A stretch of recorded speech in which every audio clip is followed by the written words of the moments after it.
The tomb does not stir as a man stirs from sleep. It shudders, it groans, it hums like an ancient machine remembering the sound of its own voice.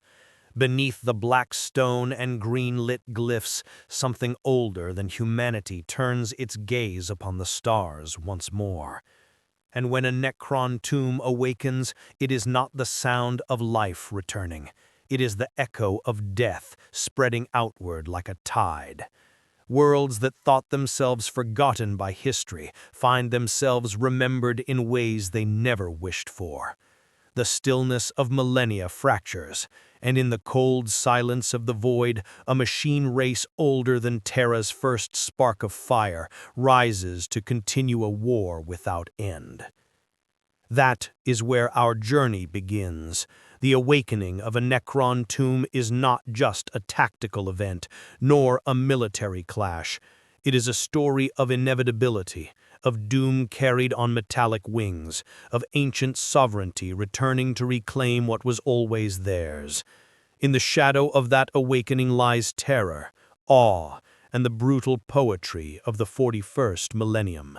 If you are drawn to the stories of lost empires rising, if the whispers of forgotten dynasties in the dark fascinate you, then walk with me through this tale. And while you do, remember, like the Necrons themselves, our channel thrives on being remembered. So lend your strength, like, share, and subscribe to ensure that these chronicles continue to echo across the void. The land was quiet, though not with the softness of peace. It was the quiet of exhaustion, of human lives ground down by endless cycles of labor and faith, the kind of silence that masks 1,000 unheard prayers. The manufacturer had gone dark with the fall of night, their furnaces still radiating heat like sleeping beasts, their chimneys bleeding the last trails of smoke into the low clouds. Out on the edge of the hablocks, where the fields of ash wheat clung stubbornly to poisoned soil, workers trudged back from their shifts with their heads bowed, their backs bent by more than toil. They did not know that beneath their weary feet, deeper than the deepest mineshaft dared drill, lay a vault vast enough to swallow their entire world. It had been there since before the Imperium, before the rise of Terra, before the Emperor was even a thought on the winds of destiny. The tomb had been carved into the bedrock with precision no human tool could mimic.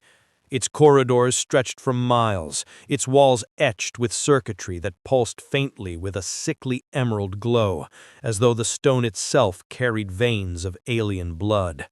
And though those halls had slept for millions of years, dust never gathered there, nothing decayed. The silence was perfect, a silence that was not absence, but waiting. Above, the people of the settlement lived their short lives with no inkling of the weight that pressed down upon them. They rose with the shift bells, trudged into the manufactura, and returned to their cramped habs where incense smoke curled before shrines of the god emperor. The priests told them the world was sanctified, that the soil itself was blessed, that their ceaseless toil was part of the emperor's plan. And the people believed, or at least they tried. For belief is a fragile thing when your body aches, your lungs are filled with smoke, and the ration line grows shorter by the month. It was in this silence, this fragile fabric of human routine, that the first hints of unease began to stir.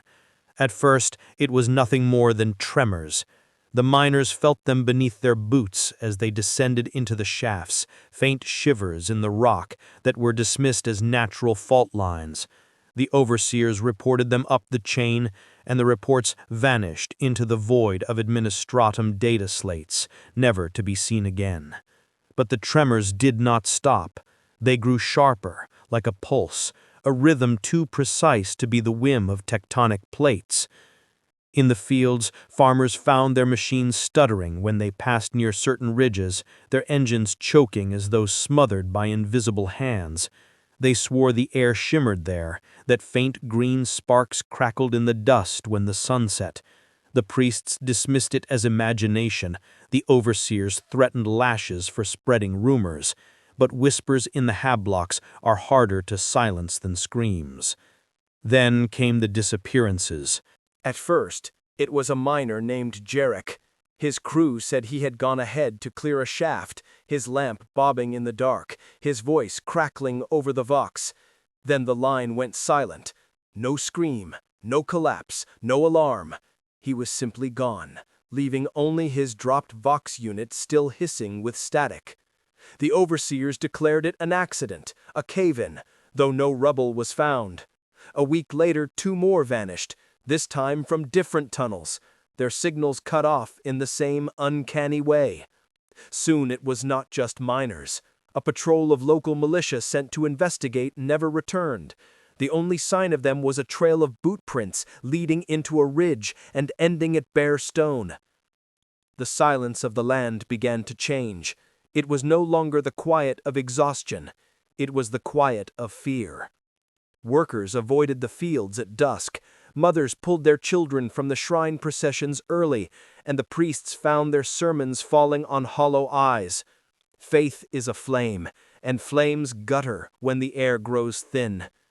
The people could not name the dread that pressed upon them, but they felt it in the marrow of their bones. Deep beneath, the tomb stirred. It began with a hum, so low that only the most sensitive of auspex could have detected it. The great circuit lines embedded in the walls flickered with faint light, pulsing once, then again, like a heartbeat returning to a corpse. Vast chambers that had not seen motion in uncounted millennia awakened with mechanical precision. Caskets the size of titans hissed as ancient seals cracked, releasing vapors that had been trapped since before mankind crawled from caves. Within those sarcophagi lay forms of burnished metal, skeletal figures coiled in repose, their eyes dim, but their purpose eternal. The tomb did not rush its awakening. It unfolded like a ritual, slow and deliberate, as though savoring the inevitability of its return. Algorithms older than human speech rippled through the data crypts, lighting glyphs one by one. Energy bled upward in imperceptible waves, seeping into the rock until even the surface machines stuttered and failed. And above, the people dreamed uneasy dreams. They dreamt of green light burning behind their eyelids, of shadows that moved with mechanical precision, of voices that spoke in tongues older than Terra. Some awoke screaming, some never awoke at all. The priests declared it the work of warp spirits, demanding more offerings, more chants, more incense burned until the hablocks reeked of smoke. But incense does not smother truth. The people had begun to feel that something vast and patient watched them from below. By the time the governor's office acknowledged the disturbances, it was already too late. Messages sent to the wider Imperium vanished into the labyrinth of administratum delay, their pleas lost amid the countless other cries for aid. And even if aid had come, would it have mattered? Against what was rising, lasguns and faith were little more than sparks against the tide. The silence was broken only by the sound of the earth itself shifting. Cracks opened across the ridges. Green light bled from the fissures like blood from a wound, and the people of the settlement, who had prayed, labored, and endured without question for generations, now found themselves staring into the face of something older than their entire species. The silence before had ended.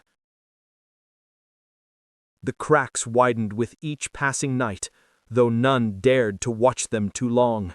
At first it was only a sickly glow, a faint green haze that seemed to throb as though the very stone carried a pulse.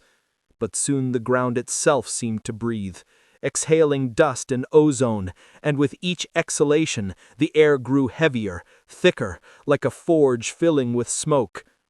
Animals that had once roamed the outskirts, thin carrion beasts and ash wolves that thrived even in poisoned soil, now lay dead in the fields, their bodies twisted into brittle husks as though something had drained them from within. The farmers buried them quickly, whispering that it was a plague, though none dared to speak the truth that no plague could scorch flesh so clean. Children were the first to sense it. They woke in the night with cries that shook the thin walls of their habs, clawing at their eyes as though trying to scrape away the glow that burned in their dreams. They whispered of tall figures of living metal walking silently through corridors of light, their steps echoing like drums of war. Priests declared such dreams heresy and punished them with lashes and isolation, but the whispers only spread faster. Fear does not yield to punishment, it multiplies. Soon even the priests' voices trembled when they gave sermons, and though their mouths shaped the prayers of the God Emperor, their eyes flicked nervously toward the cracks glowing brighter each day. By now, the governor's aides had issued proclamations meant to smother panic. They spoke of routine geological shifts, of mining disruptions, of nothing more than the earth venting its natural fury. But no words could undo the sound that came from beneath the soil one dusk, a deep metallic groan that rolled across the plains like thunder. The hab blocks shuddered, manufactura chimneys split, and every Vox grill within 100 miles screeched with static before falling eerily silent. For a heartbeat, the world itself seemed to hold its breath. And then, as if nothing had happened, the night returned, darker and more oppressive than before. In the mine shafts, the overseers sent in more workers, forcing them into the tunnels with the crack of shock whips, their boots echoing hollow against stone. None returned. Their signals blinked once on auspex screens, then vanished as though swallowed by a mouth that did not need to chew. Those left on the surface began to refuse, despite the threat of execution. Fear had replaced obedience, and even the lash could not drive them toward the darkness any longer. It was then that the Skitarii patrols arrived, dispatched from a nearby forge stronghold that claimed dominion over the sector. They came in lines of chrome and crimson, their augmetics gleaming in the weak daylight, their movements precise and merciless. To the people, they looked like saviors. To the priests, they looked like the emperor's wrath given form. And yet, when they marched toward the ridges, the settlers watched from behind shattered windows and did not follow. They knew, somehow, that salvation would not come from flesh augmented by steel. The Skitarii carried with them sensor arrays, scanning beams that cut across the fissures, measuring radiation, energy signatures, and seismic patterns. Their leaders spoke in clipped vox tones to the forge world beyond, but no words of reassurance reached the people. They saw only the way the Skitarii stopped at the edges of the fissures, their augmetic eyes narrowing, their machine hands tightening around their galvanic rifles as though they sensed something moving beneath. That night, green lightning arced from the fissures, stabbing into the sky. The air smelled of burning metal, sharp and acrid, filling the lungs until men and women choked in their beds. The lightning struck the auspex arrays, frying them into silence, and half the Skitarii patrol vanished in the light, leaving nothing but blackened shadows seared into the stone. The survivors did not retreat. They were incapable of retreat, but they no longer advanced either. Their vox lines buzzed with machine code prayers as their augmetic limbs twitched restlessly. And still, beneath the ridges, the tomb awoke. Vast engines older than the Imperium began to churn. Halls once dormant now sang with power, emerald veins glowing brighter with each pulse. The first of the great sarcophagi stirred, shifting in their sockets with the weight of inevitability. Figures of living metal twitched as their systems reinitialized, their eyes dark no longer, but blazing with cruel light. To the Necron, time meant nothing. Whether they woke after 10,000 years or 10 million years, their purpose remained. The galaxy had forgotten their dominion, but they had not. Up above, the people huddled together in their habs, clutching small icons of the imperial aquila as though they might shield them from nightmares. The priests chanted louder, the incense burned thicker, but the silence outside grew heavier still. In that silence, the settlers realized they were not alone. Something vast and patient was listening, watching, waiting. The silence before had ended, but the dreaded carried had only just begun. The governor finally ordered the bells of muster to ring, their deep tones shivering through the smoke-choked air of the settlement. Workers and farmers staggered from their habs, clutching their children, their faces drawn and pale in the torchlight. The Astra Militarum garrison, long understrength and ill-equipped, assembled in rusted armor plates and flak worn thin by decades of neglect. Their lasguns hummed with tired charge packs, their sergeants barked with voices that wavered beneath the weight of their own fear. They stood in formation at the ridges, staring into the glow that pulsed like a wound in the earth, and every man among them prayed silently that it would not open further. The governor himself, draped in robes of tattered authority, stood upon a raised platform, his vox grill amplifying words meant to inspire courage. He spoke of the Emperor's light, of the Imperium's eternal guardianship, of the futility of fear. But as he spoke, the cracks behind him widened with a groan that drowned his words, and green fire licked at the edges of the fissures. His speech faltered, his voice breaking as the crowd shrank back from the sight. No scripture could cover the truth that was unfolding before their eyes. It began with a sound like stone grinding against stone, though deeper, more mechanical, resonant as though it came from the marrow of the world itself. From the fissures rose a monolith, its surface smooth and impossibly black, swallowing torchlight, moonlight, even the glow of the manufactura far behind. The surface rippled with glyphs that burned green one by one, cascading downward like rain until the entire structure pulsed with alien life. No one spoke. Even the governor's vox grill crackled into silence. Then the air itself seemed to freeze. Breath caught in throats. A pressure settled upon the crowd as though the weight of an ancient gaze pressed down on their fragile flesh. From the base of the monolith, shapes emerged, tall, skeletal figures wrought of burnished metal, their eyes twin flames of emerald fire. They moved without sound, their steps precise, inevitable, like the ticking of a clock that had never stopped. The first Necron warriors had risen.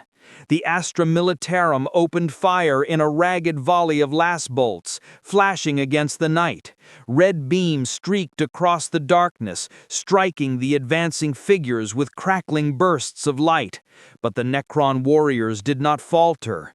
Where the beam struck, the metal rippled, scarred for a heartbeat, then smoothed as though the wound had never existed.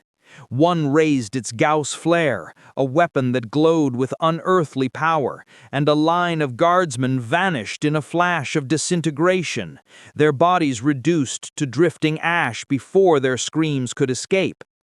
Panic tore through the ranks. The line wavered, men stumbling backward as officers screamed for order. Vox units blared incoherent commands, drowning beneath static. The governor shrieked for courage, his voice breaking into hysterical pleas, but no one listened.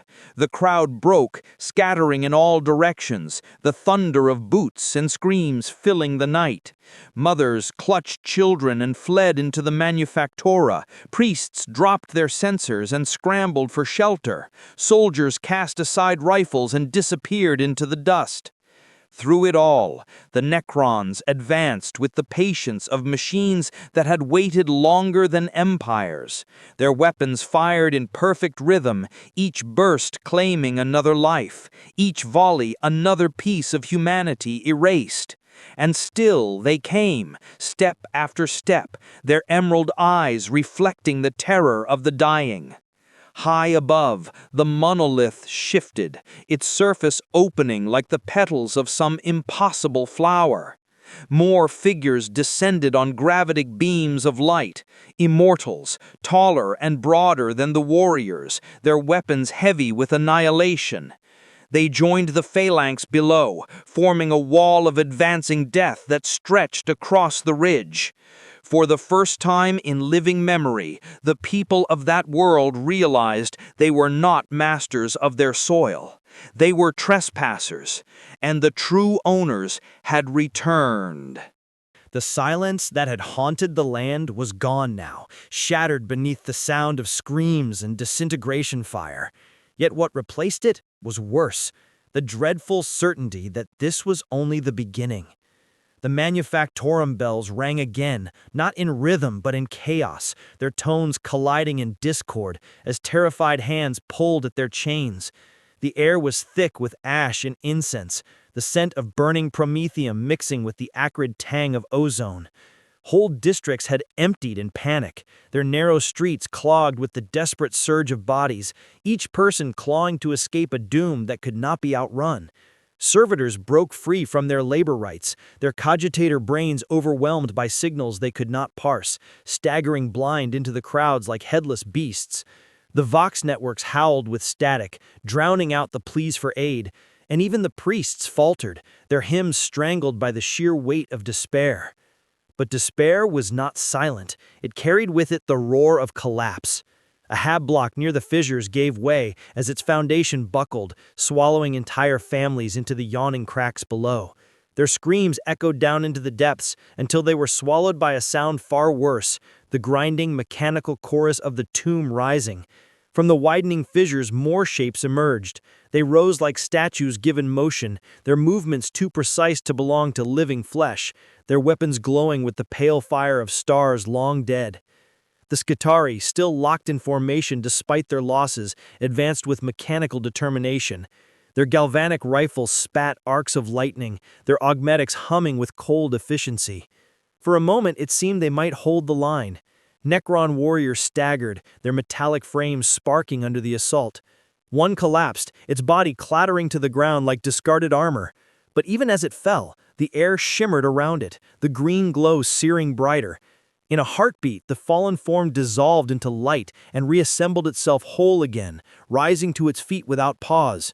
The Skitarii continued to fire, their machine prayers buzzing through Vox grills. But the truth was clear. Their weapons could wound, but they could not kill. The Astra Militarum, scattered though they were, tried to rally under the command of their sergeants. Heavy stubbers rattled from rooftops, mortar shells thumped into the earth, and a single Lehman Russ rumbled forward, its battle cannon roaring. The shell struck the monolith itself, the explosion lighting the night with fire. For a moment the crowd cheered, but when the smoke cleared, the monolith still stood, untouched, its glyphs burning brighter, as though mocking the very concept of resistance. Then the monolith answered. From its surface, a beam of emerald energy lanced outward, slicing through the Lehman Russ as though it were paper. The tank split apart in molten silence, its crew incinerated in an instant, leaving only slag and shadows where once had stood the pride of the regiment. The cheers died. What replaced them was the sound of thousands realizing their end was not only near, but inevitable. And yet amidst the slaughter, humanity clung to its nature. A mother dragged her child through the smoke, clutching a carved aquila close to her chest. A guardsman, his arm mangled and lasgun ruined, stood before her and fired his sidearm until he was consumed in a wave of Gauss fire. A priest, robes aflame, screamed prayers of defiance until his voice was snuffed out by a metallic hand closing around his throat. These small acts of resistance did nothing to stem the tide, but they mattered. They mattered because they were human. The Necrons did not waver, did not falter, did not even notice. To them, this was not war, it was reclamation. Their movements were slow and steady, not out of mercy, but because they had all the time in the galaxy. They advanced as if the screams around them were irrelevant, as if the resistance before them were no more significant than dust settling on stone. They had waited millions of years, and they could wait a few more hours to erase an entire world. The tomb was no longer silent. It sang. It sang in the pulse of green light, in the thunder of monolith engines, in the scream of Gauss fire ripping flesh from bone. It was a song of inevitability, one the people could neither escape nor silence. And as the night bled into dawn, the truth became clear. This was not the end of a battle. It was the beginning of something far larger, a memory written into the galaxy by hands of metal, a memory that humanity could neither deny nor destroy. The silence before had passed. The echoes had begun. By the time dawn's pale light filtered through the ash clouds, the settlement no longer resembled a place where men and women had lived. Streets were littered with scorched debris, hab blocks stood gutted and hollow, and the manufactura, once the heart of the colony's toil, smoldered with collapsed roofs and shattered chimneys. The survivors had scattered into the hills and tunnels, fleeing into whatever crevices the land offered. Their prayers whispered into the dust. Yet even those whispers seemed fragile now, as though every word of faith risked being overheard by something listening from below. The governor was gone, torn from his dais during the chaos of the night, though no one knew whether he'd been cut down by his own panicked people or dissolved in a burst of Gauss fire. The priests clung to their shrines, lighting sticks of incense until they choked on the smoke, their chants hoarse, their aquilas cracked and blackened by falling stone. But for every prayer spoken, another scream echoed through the ruins, each one clipped short by the cold precision of weapons that did not miss. The Necrons had spread outward from the monolith in perfect formation, their ranks unfolding like a mechanism long dormant but flawlessly intact. Warriors marched with unerring rhythm, their skeletal frames catching the weak light, while immortals advanced in heavier lines, their weapons sweeping methodically through the ruins. They did not search for survivors in the way predators hunt. They simply moved, and anything that remained in their path was erased.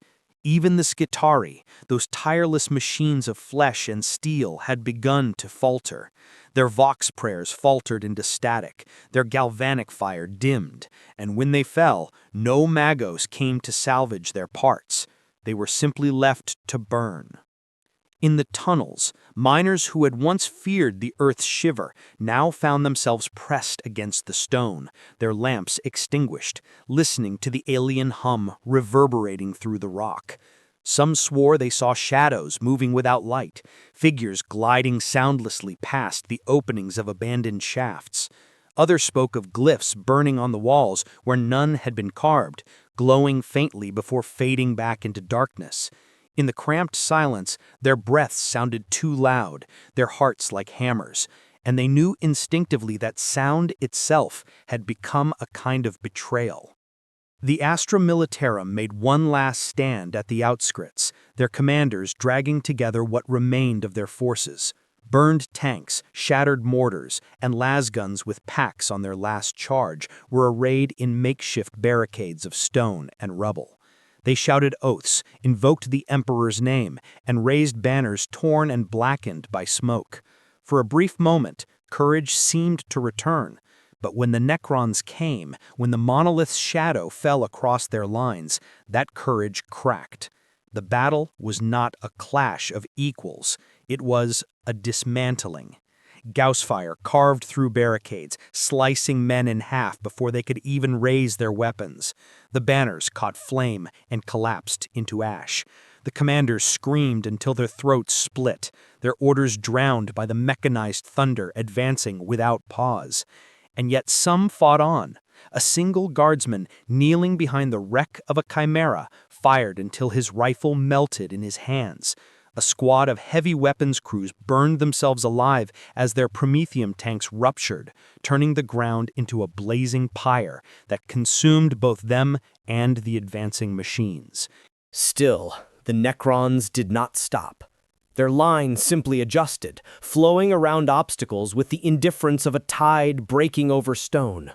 The world they marched upon was theirs, and they were not here to conquer. They were here to reclaim. As the sun climbed higher, its weak light dimmed beneath the storm of dust and ash rising from the ruins. Those who had fled into the hills turned to look back, and what they saw froze their voices in their throats. The settlement was gone, swallowed beneath a growing expanse of black stone and glowing glyphs.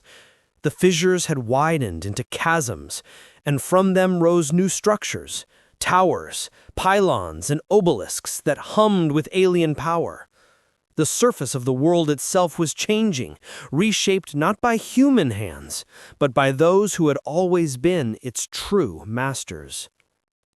The silence before had shattered into echoes.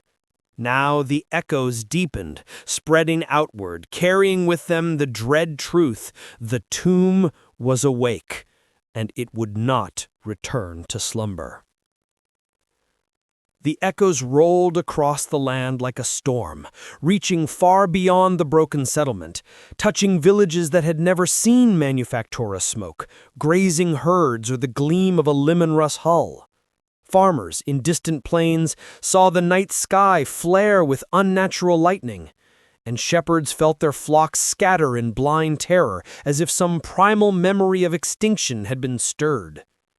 The vox relays that dotted the hills crackled, sputtered, and then died, every channel collapsing into the same low hum that seemed to resonate not from the machines, but from the bones of the listeners themselves.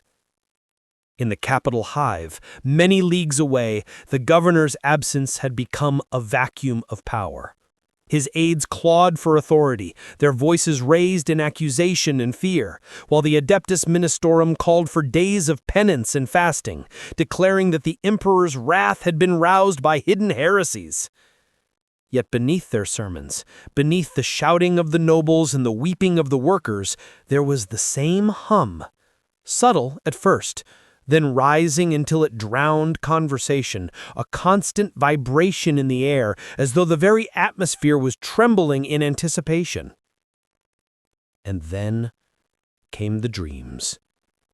Entire hab blocks awoke screaming, men and women clutching at their skulls as if trying to claw away voices that whispered in a tongue no human had ever known. Those who had once scoffed at the miners' tales now dreamed of endless corridors lit in green flame, of skeletal forms rising in perfect ranks, of eyes that burned without emotion. The priests tried to weave these visions into scripture, claiming they were warnings from the emperor. But when a priest carved the visions onto a shrine wall, the glyphs glowed faintly before fading into stone, leaving even the faithful in horrified silence. The Skitarii detachment sent to reinforce the patrols arrived in iron ranks, their transports groaning with mechanical hymns, their tech priests weaving binary litanies through the air. They advanced with confidence at first, their auguries scanning the growing tomb complex, their eyes glowing red as they processed streams of data. But confidence faltered when their readings dissolved into paradox. Energy signatures fluctuated in impossible patterns. Seismic reports registered shifts that no natural geology could explain. And timestamps in their cogitator logs began to contradict themselves, as if something beneath the surface was bending chronology itself. For the mechanicus who trusted data above all else, this was a blasphemy far greater than the deaths of flesh. In the foothills, refugees clustered in caves, their fires dimmed, their voices hushed. Children no longer spoke of dreams. They sat silent, their eyes hollow, as if whatever walked beneath the earth had stolen even their ability to imagine safety. Elders whispered of abandoning the world, of fleeing into orbit, but the shuttle ports were already overwhelmed, their systems jammed with pleas for passage, their ships seized by the wealthy who thought credits could buy escape from inevitability. No starship answered their hails. No astropathic signal left the planet. The Astronomonicon itself seemed distant, muffled, as if wrapped in layers of silence no prayer could penetrate. And still, the tomb rose. The monolith stood no longer alone. Pylons climbed from the fissures, vast and angular, drinking in the light of the sun until the sky itself gimmed. Obelisks floated free of the earth, their surfaces alive with glyphs that shifted in patterns incomprehensible to human eyes. Between them, energy arced in vast nets, forming a lattice that crackled across the horizon. The ground shuddered as deeper chambers opened, releasing waves of scarabs that poured across the ruins in a living carpet of chittering metal, stripping bone, stone, and steel alike into raw material for reconstruction. And as they rebuilt, as they claimed, as they purified, a sound rose from the depths. It was not a sound meant for human ears, though all who heard it fell to their knees. It was the chant of machines older than time, a chorus of a dynasty remembering itself. Those who survived the first night realized then they were not facing an enemy. They were witnessing the return of owners to their long-forgotten domain. The silence had become a voice, and that voice promised only one truth: the living would soon be forgotten. In the heart of the newly risen tomb complex, the pulse of awakening grew steadier, like the beating of some vast metallic heart. The monolith loomed as the axis of it all, its glyphs burning brighter now, no longer flickering like the first sparks of life, but blazing in full rhythm, casting an emerald glow that swallowed the landscape.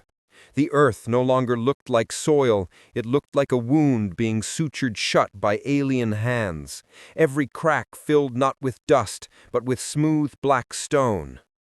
The Astra Militarum's last communications were fragments of despair, transmitted across broken Vox relays before silence devoured them. "Lines collapsing! Emperor, forgive us! The ground itself is—" and then only static. Those who had fled into orbit aboard overcrowded shuttles that clawed through the choking atmosphere reported seeing the surface of their world transforming from above. Entire districts of habitation had already vanished, buried beneath vast panels of alien construction. From high altitude, it appeared less like a colony and more like a circuit board of incomprehensible design, each new structure part of some greater pattern that defied human reason. And then the First Lord walked.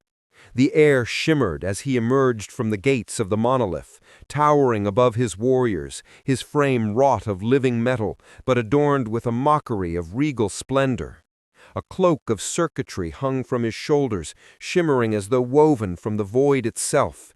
In his hand he carried a staff that glowed with captive suns, its headpiece shifting as though it were alive. His skull face bore no expression, but when his eyes ignited, those who looked upon him felt their will collapse. He did not need words. The presence alone was command enough. The Necron Lord extended his hand, and the pylons answered, their hum harmonizing into a single tone that made the mountains themselves tremble. Above, the clouds split open, not with lightning but with rivers of green light, beams that scoured the sky as though searching for prey beyond the planet's crust. The world was no longer waking, it was being reforged into memory, shaped once more into the image of an empire that had claimed the stars when mankind had yet to discover fire. Rumors spread among the refugees that an Adeptus Custodian had been seen, golden armor dimmed by the ash of the sky, standing at the shuttle ports and watching silently. Others swore they glimpsed figures of the Adepta Sorastoritae, faces veiled in soot, dragging wounded into the caverns and praying louder than the hum of machines. Perhaps these were truths, perhaps only desperate imaginings. For in times of collapse, rumor becomes its own kind of scripture. Some whispered that the Astronomicon itself had flickered the night the monolith rose, though such a claim could never be proven. Others swore the Emperor's throne dimmed whenever the Necron pylons pulsed. Whether heresy, vision, or simple fear, the stories spread like wildfire, feeding the sense that this was not just a local disaster, but part of something vaster. The Necrons advanced beyond the ruins now, spreading across valleys, rivers, and plains. Wherever they marched, the land ceased to belong to men. Crops withered, water turned to black glass, air grew dense with metallic dust. And yet they never hurried, never broke formation. They moved with inevitability, as though bound not to the present moment, but to a design already written. The silence had become an echo. The echo had become a song. And in that song, humanity heard its own extinction written not as tragedy, but as inevitability. The refugees who had hidden in the high passes watched from the jagged mouths of caves as their world was rewritten beneath them. Days blurred into nights, though the sky no longer carried a true dawn or dusk, only the shifting glow of green light spilling from the obelisks and pylons. The sun, veiled by dust and storm, became no more than a pale memory behind the alien lattice now woven across the horizon. From their perches they could see the black stone spreading outward like a tide, swallowing fields, villages, and rivers with a patience that felt more cruel than fire. For fire consumes quickly. This was reclamation without haste, reclamation that made every heartbeat feel like a countdown. In those hills, hunger grew sharper than fear. The scattered remnants of Astra Militarum ration stores were gone within days, and the people turned to boiling roots and chewing bark stripped from dying trees. A few scavengers braved the ruins in search of promethium caches or leftover grain, but most never returned.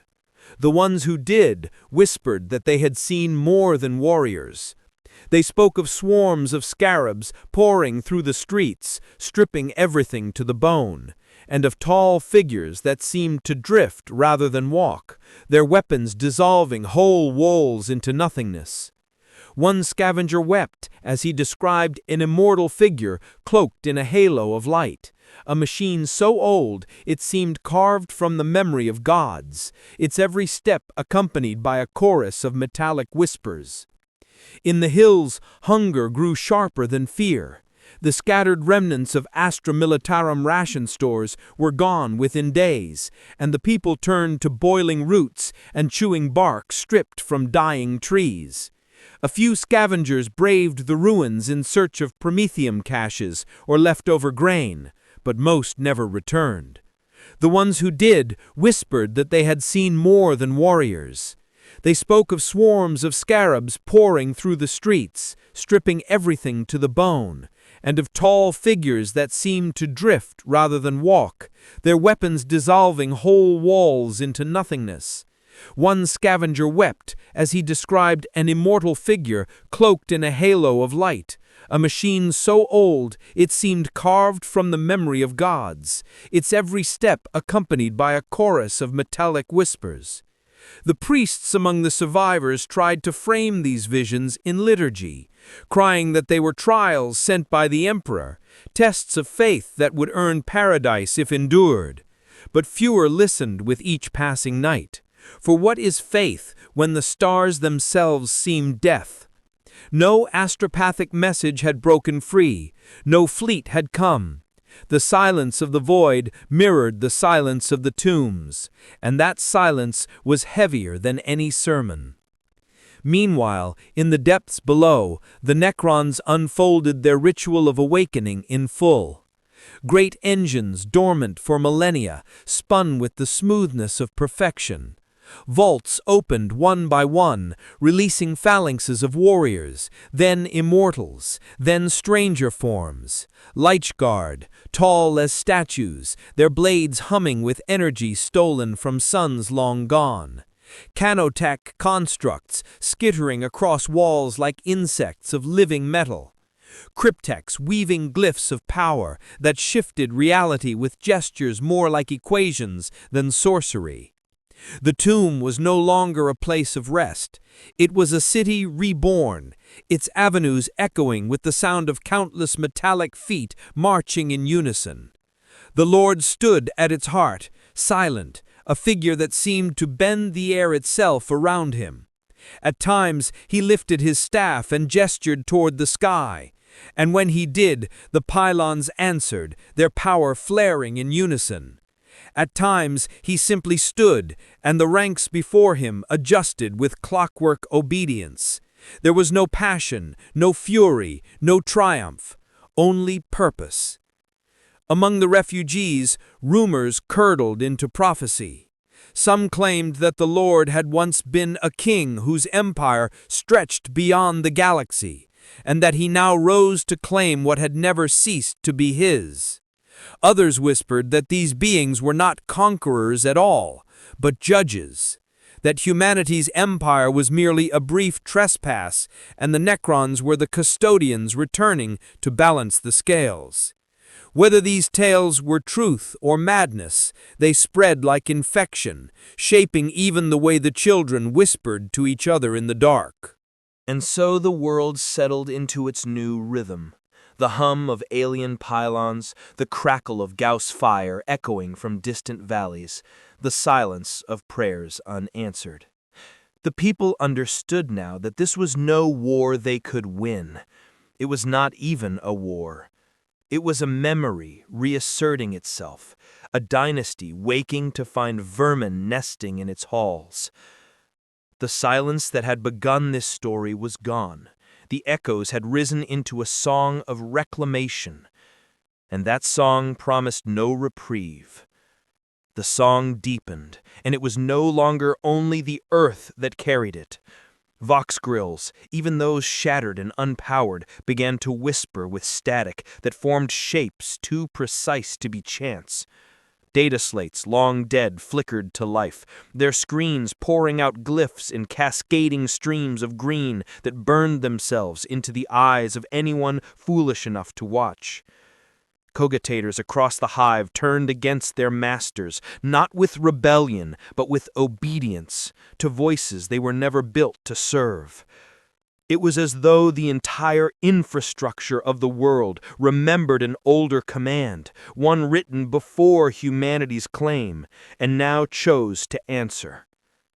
In the lower hives, where the air was thick enough to chew and the only light came from sputtering lumen strips, the poor gathered around malfunctioning machines, terrified yet transfixed. Some saw the glyphs as prophecy, some as blasphemy, but all knew they were not meant for human eyes. A magos who dared approach one such screen with macadendrites bristling was torn apart not by weapon or flame, but by the collapse of his own augmetics, his flesh folding inward as though his flesh had never been meant to touch such purity.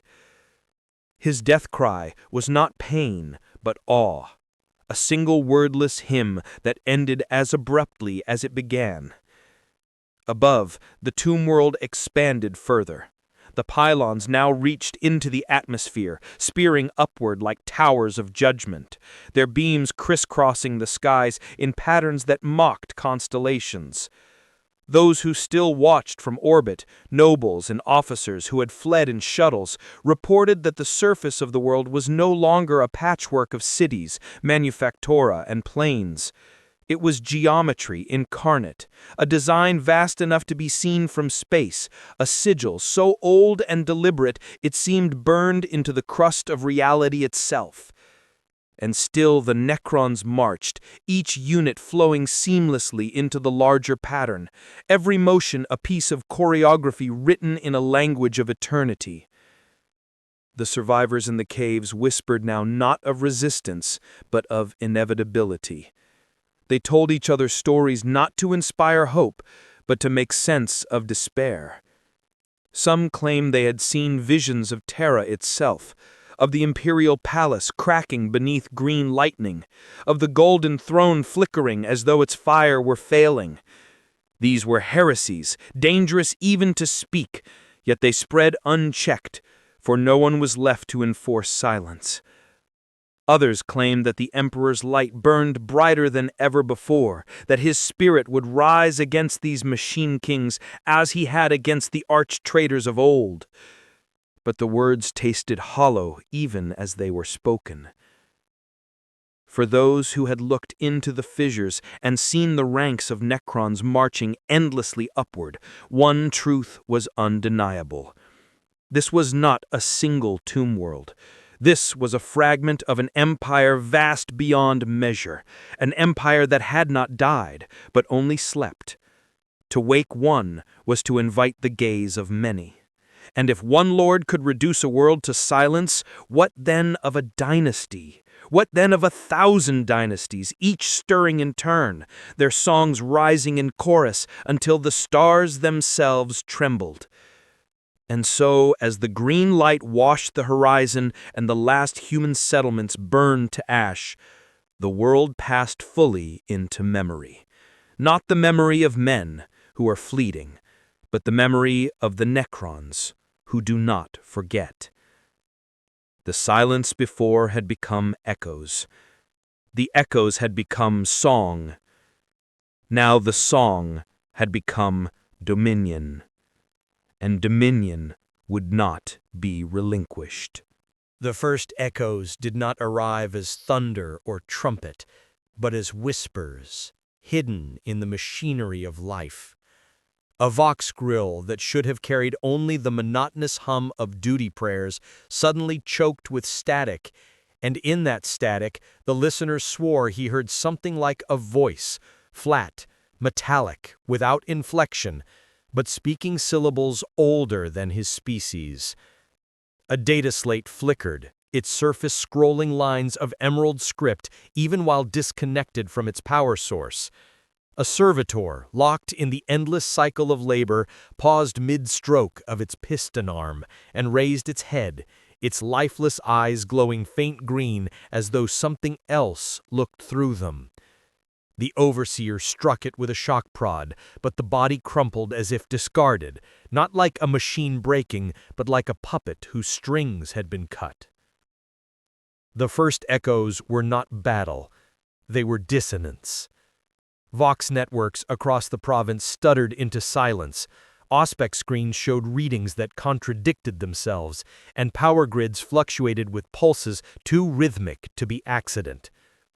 The people told themselves it was storm season, a flux of geomagnetic disruption, perhaps even a warp phenomenon. The priests seized on that claim, raising incense higher, declaring the strange lights and stuttering machines to be the work of demons pressing against the veil. But those who had seen the fissures glowing knew better. Demons did not move with such precision. Demons did not leave footprints of black glass in the soil. In the manufactura, production lines failed one after another. Vast forges sputtered out, assembly arms locked in place, and conveyor belts screeched to a halt. The workers rejoiced at first, for a silent machine meant a reprieve from endless shifts. But the silence did not feel like mercy. It was not the stillness of rest, but of anticipation. Men and women began to murmur that they could hear something beneath the silence, a hum, faint, so low it seemed to come from inside their skulls rather than the air. They slept less, ate less, their bodies worn down not by work, but by the absence of peace. The Skitarii who remained after the first night of slaughter marched in measured patrols across the ruins. Their red robes trailed behind them like torn banners, their augmetic eyes sweeping every ridge, every fissure, every ruined street. Their weapons glowed faintly, hungry for targets, but there was nothing to fire upon. The Necrons had vanished back into the fissures, their advance halting as suddenly as it had begun. To human eyes, it might have seemed mercy. To machine logic, it was worse. The Skitarii knew what the humans could not. This was no retreat. This was calibration. The enemy was not gone. The enemy was listening. The governor's palace in the capital hive echoed with panic. Reports poured in from every settlement within the province. Strange lights, missing workers, machines breaking without cause. The governor himself, his authority now a husk, demanded explanations from his advisors.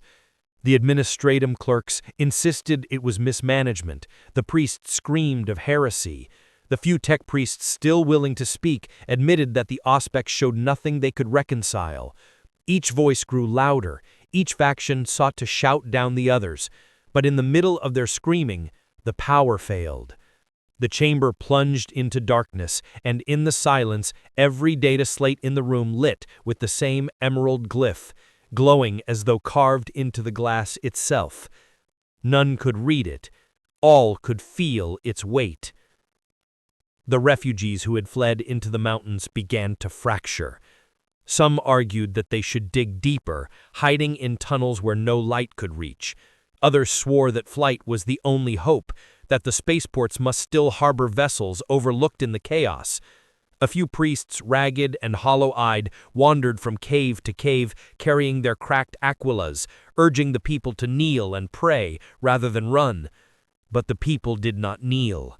They stared at the horizon, where the night glowed with a faint green haze, and they listened. They could not help it. The echoes had become louder.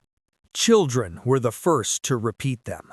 In their sleep, they muttered phrases that no tongue of man had ever spoken, syllables sharp and metallic, like the grinding of blades. Mothers tried to silence them, fathers shook them awake, but the words kept coming, and worse, they began to match. Across camps separated by miles, children who had never met spoke the same words in the same rhythm. Priests called it corruption, survivors called it possession, but those who had seen the fissures opening knew the truth. The tomb was not just waking, it was speaking. Even the air grew sick with it. Birds no longer crossed the skies. The few that did plummeted mid-flight, their wings folding as though struck by invisible hands.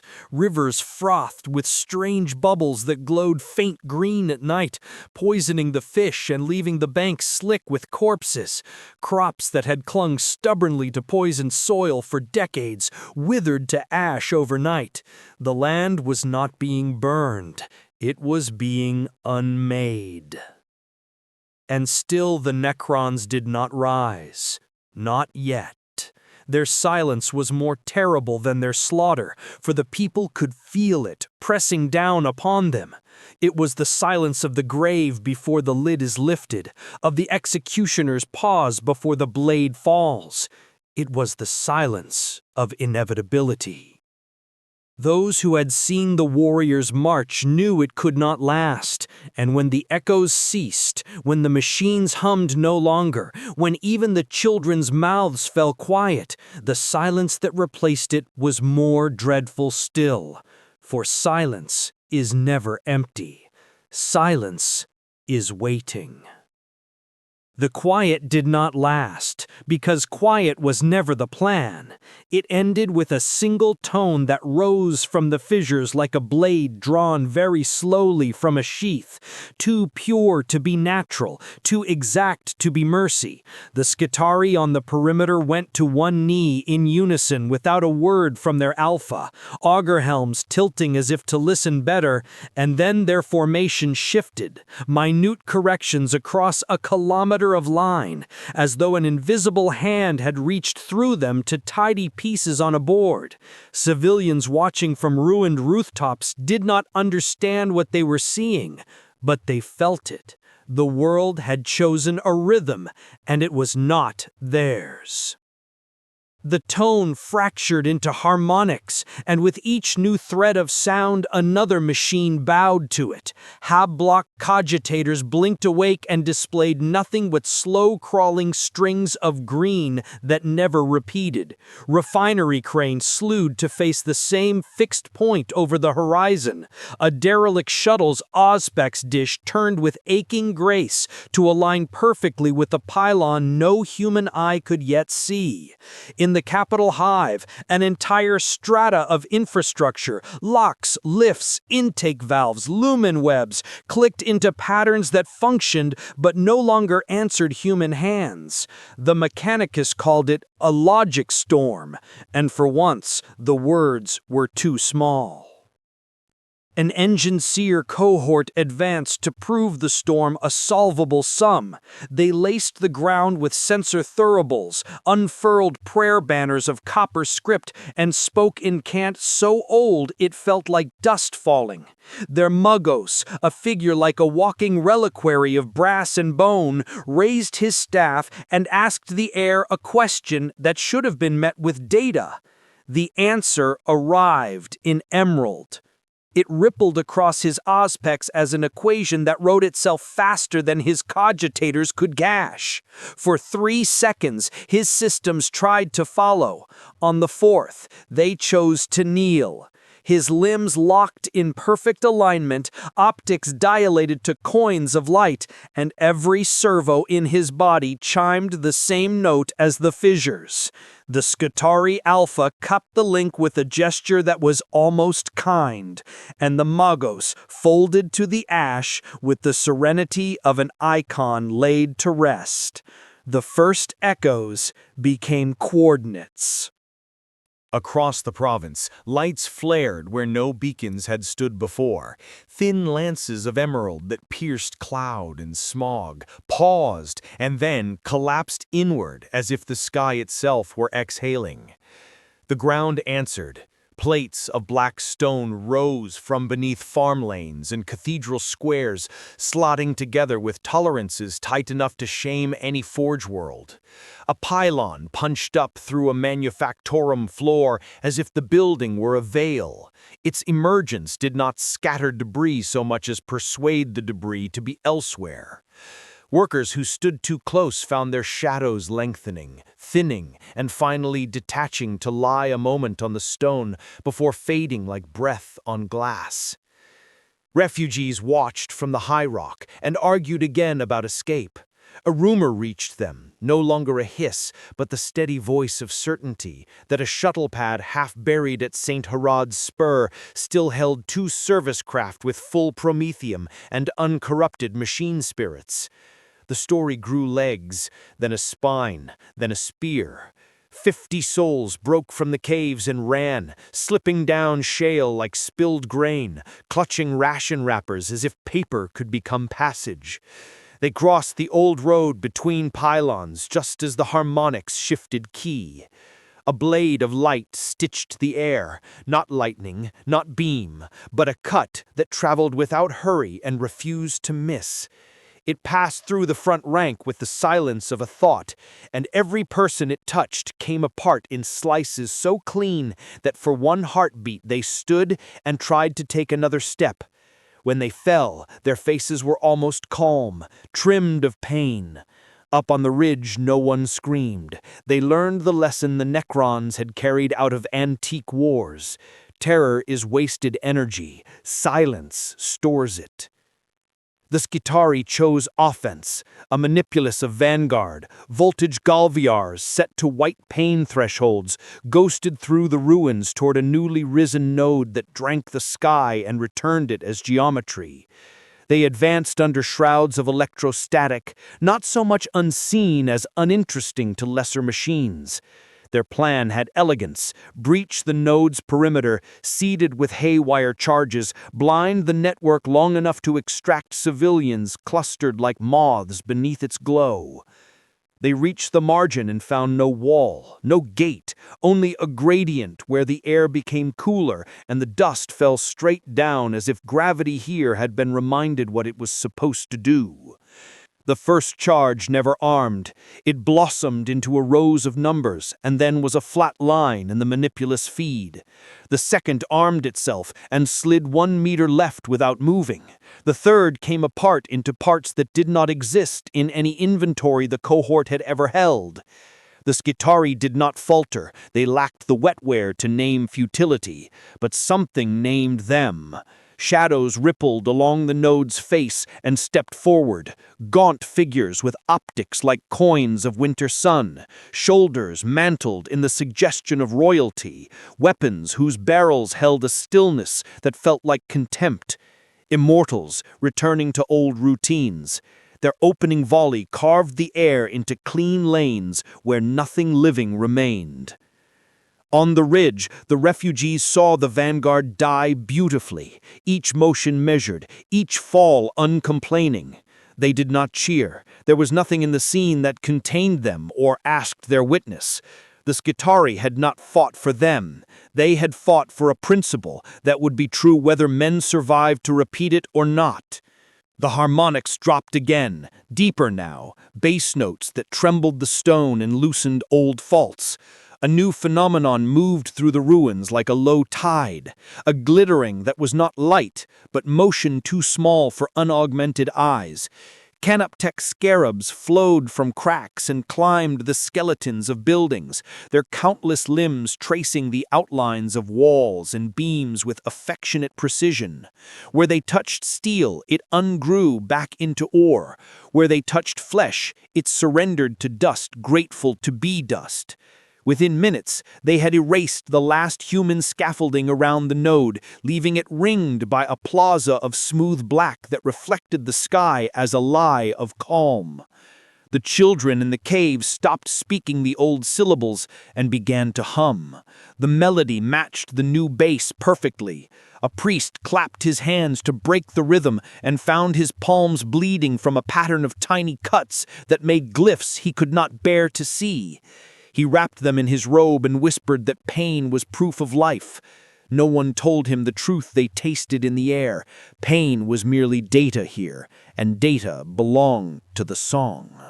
On the third day of Echoes, an astropath finally broke through with a message that was more scream than syntax, a pulse of terror that burned the minds of the unshielded and made iron taste like old blood on every tongue. The words that could be salvaged spoke of green suns, of systems going dark without battle sign, of dynasties with names like funerary poems stirring from the halo to the galactic plane. The last fragment was a whisper the size of a world. Not daemons, not the warp, something else, something that remembers. The vox died again, and with it hope that answers traveled faster than the harmonics. When the echoes ceased a second time, the silence that fell had edges. The refugees learned to sit very still and breathe very shallow, the way one does when a predator is close enough to taste breath.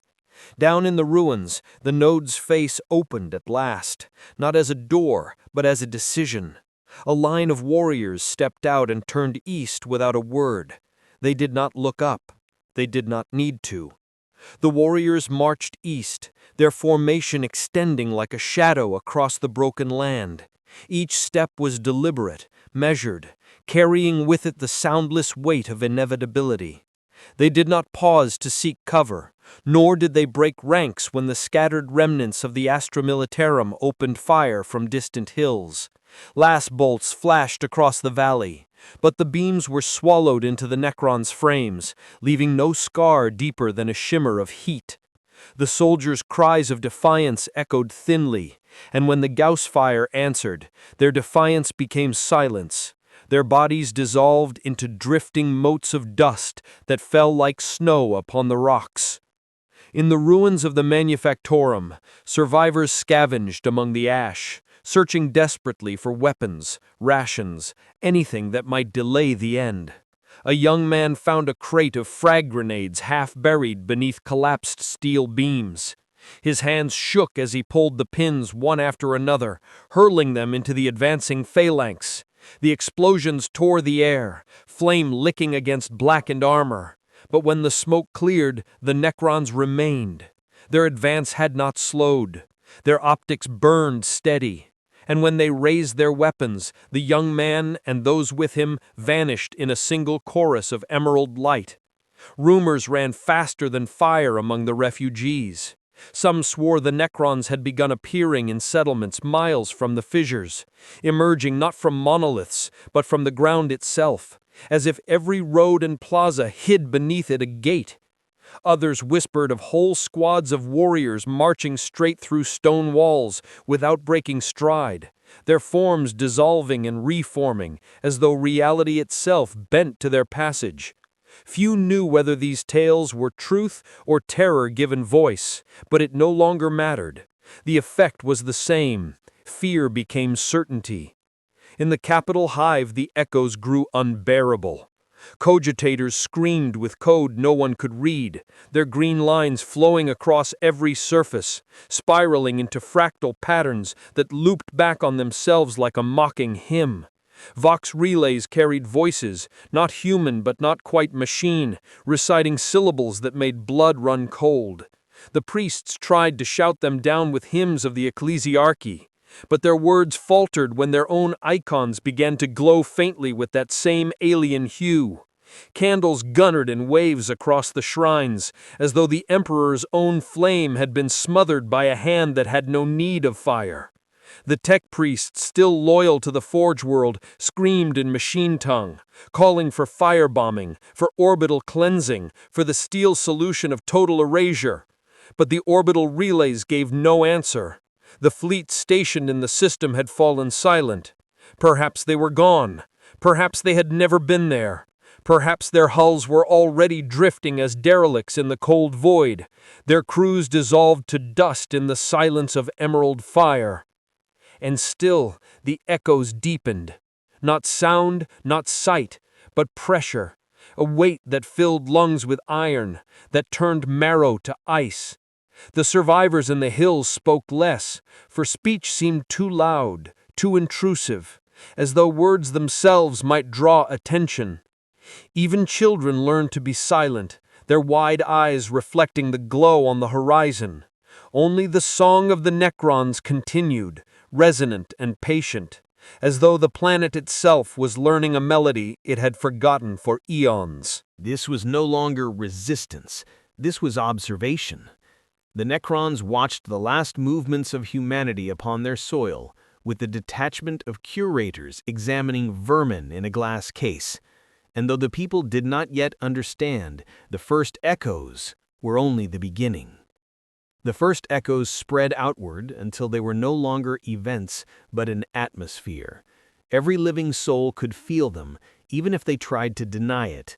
They seeped into marrow, into the rhythm of hearts, into the quietest recesses of thought, where even prayers were whispered too softly to hear. The refugees in the hills began to keep time with the hum without realizing it, tapping fingers against stone, swaying ever so slightly in their sleep. Mothers caught their children moving in rhythm and held them close, as if the act of clutching flesh could keep a soul from being stolen. And then came the disappearances, not of single miners or militia patrols, but of whole villages at once. A runner would arrive breathless at the governor's crumbling hive, shouting of distant farms gone dark, of settlements found abandoned, doors swinging in the ash wind, meals left half-eaten on crude tables. No bodies, no blood, no struggle, just silence, and the faint taste of metal lingering in the air. When scouts were dispatched to investigate, they too failed to return. The few who did stumbled back hollow-eyed, speaking in voices stripped of cadence, repeating phrases that meant nothing and yet chilled the skin. The tomb remembers, the tomb reclaims, the tomb endures. The Astra Militarum tried to mount another defense, desperate to hold the passes that led toward the capital hive. Artillery was holed up broken roads, sandbags thrown into walls that looked more symbolic than protective. Commissars shouted threats of execution to force men into line, though even they could not keep the tremor from their own hands. When the Necrons came again, they did not come in a surge, but in measured silence, their ranks gliding forward as though carried on rails. The earth quaked not from their weight, but from the resonance of the pylons pulsing in time with their steps. The first salvo of heavy ordnance landed squarely, detonating in plumes of fire and stone. For a heartbeat, the defenders dared to hope, watching metal forms vanish in the inferno. But as the smoke cleared, the silhouettes were still there, unmarred, optics burning brighter as though the fire itself had only polished their frames. Gauss fire lanced in reply, 100 beams crossing at once, slicing through barricades, sandbags, and flesh with surgical detachment. Men dissolved where they stood, leaving behind nothing but shadows scorched into the walls behind them. Above the battlefield, new shapes descended. Destroyer constructs, their torsos twisted mockeries of warriors, fused into engines of annihilation, their Gauss cannons sweeping arcs of death across entire platoons. Their movements were erratic, almost eager, as though some fragment of individuality had survived within them, but twisted, broken, driven to slaughter without purpose but itself. The guardsmen broke, scattering into the ash, pursued by beams that never missed. Commissars fired into their own ranks to enforce discipline, but their shots vanished against alien frames, their orders drowned in the static that poured now from every vox. The governor, pale and trembling, demanded answers from his advisors. He asked for reinforcements from off-world, for fleets, for titans, for miracles. None came. Messages vanished into the void, astropathic cries went unanswered, and the realization grew heavier with each passing hour. They were alone. The Imperium had not abandoned them by choice. It had simply not heard them at all. And then, when the defenders were broken and the refugees scattered, the Necrons stopped again. Their advance ceased at the edge of the valley, their ranks locking into place, motionless, statues in formation. The hum from the fissures grew louder, resonating now with every structure, every stone, every breath. The first echoes had ended, but not because the threat was gone. They had ended because the silence that followed was the signal of something far worse preparing to rise. The survivors began to whisper a new word, a word older than any shrine prayer, older even than their fear. Awakening. The word awakening took root, whispered first in fear, and then repeated in awe, until it carried the weight of prophecy. The priests tried to twist it into their sermons, calling it a metaphor for renewed faith in the Emperor, but even their voices quavered as they said it. Deep down, they knew the truth. This was no spiritual rousing, no blessing from on high. This was the earth itself drawing breath after an eternity of sleep. In the valleys where the Manufactura once bellowed smoke, the fissures split wider, gaping like wounds torn open by unseen claws. From them rose not only warriors, but machinery the size of cathedrals. Obelisks taller than hive spires drifted upward, their surfaces alive with glyphs that shifted and realigned like constellations in motion. Each one pulsed with a steady rhythm, the same rhythm that had haunted the dreams of children, the same rhythm that had carried through static-choked vox. They were not just structures, they were instruments, tuning the very air to a harmony that no human ear could withstand for long.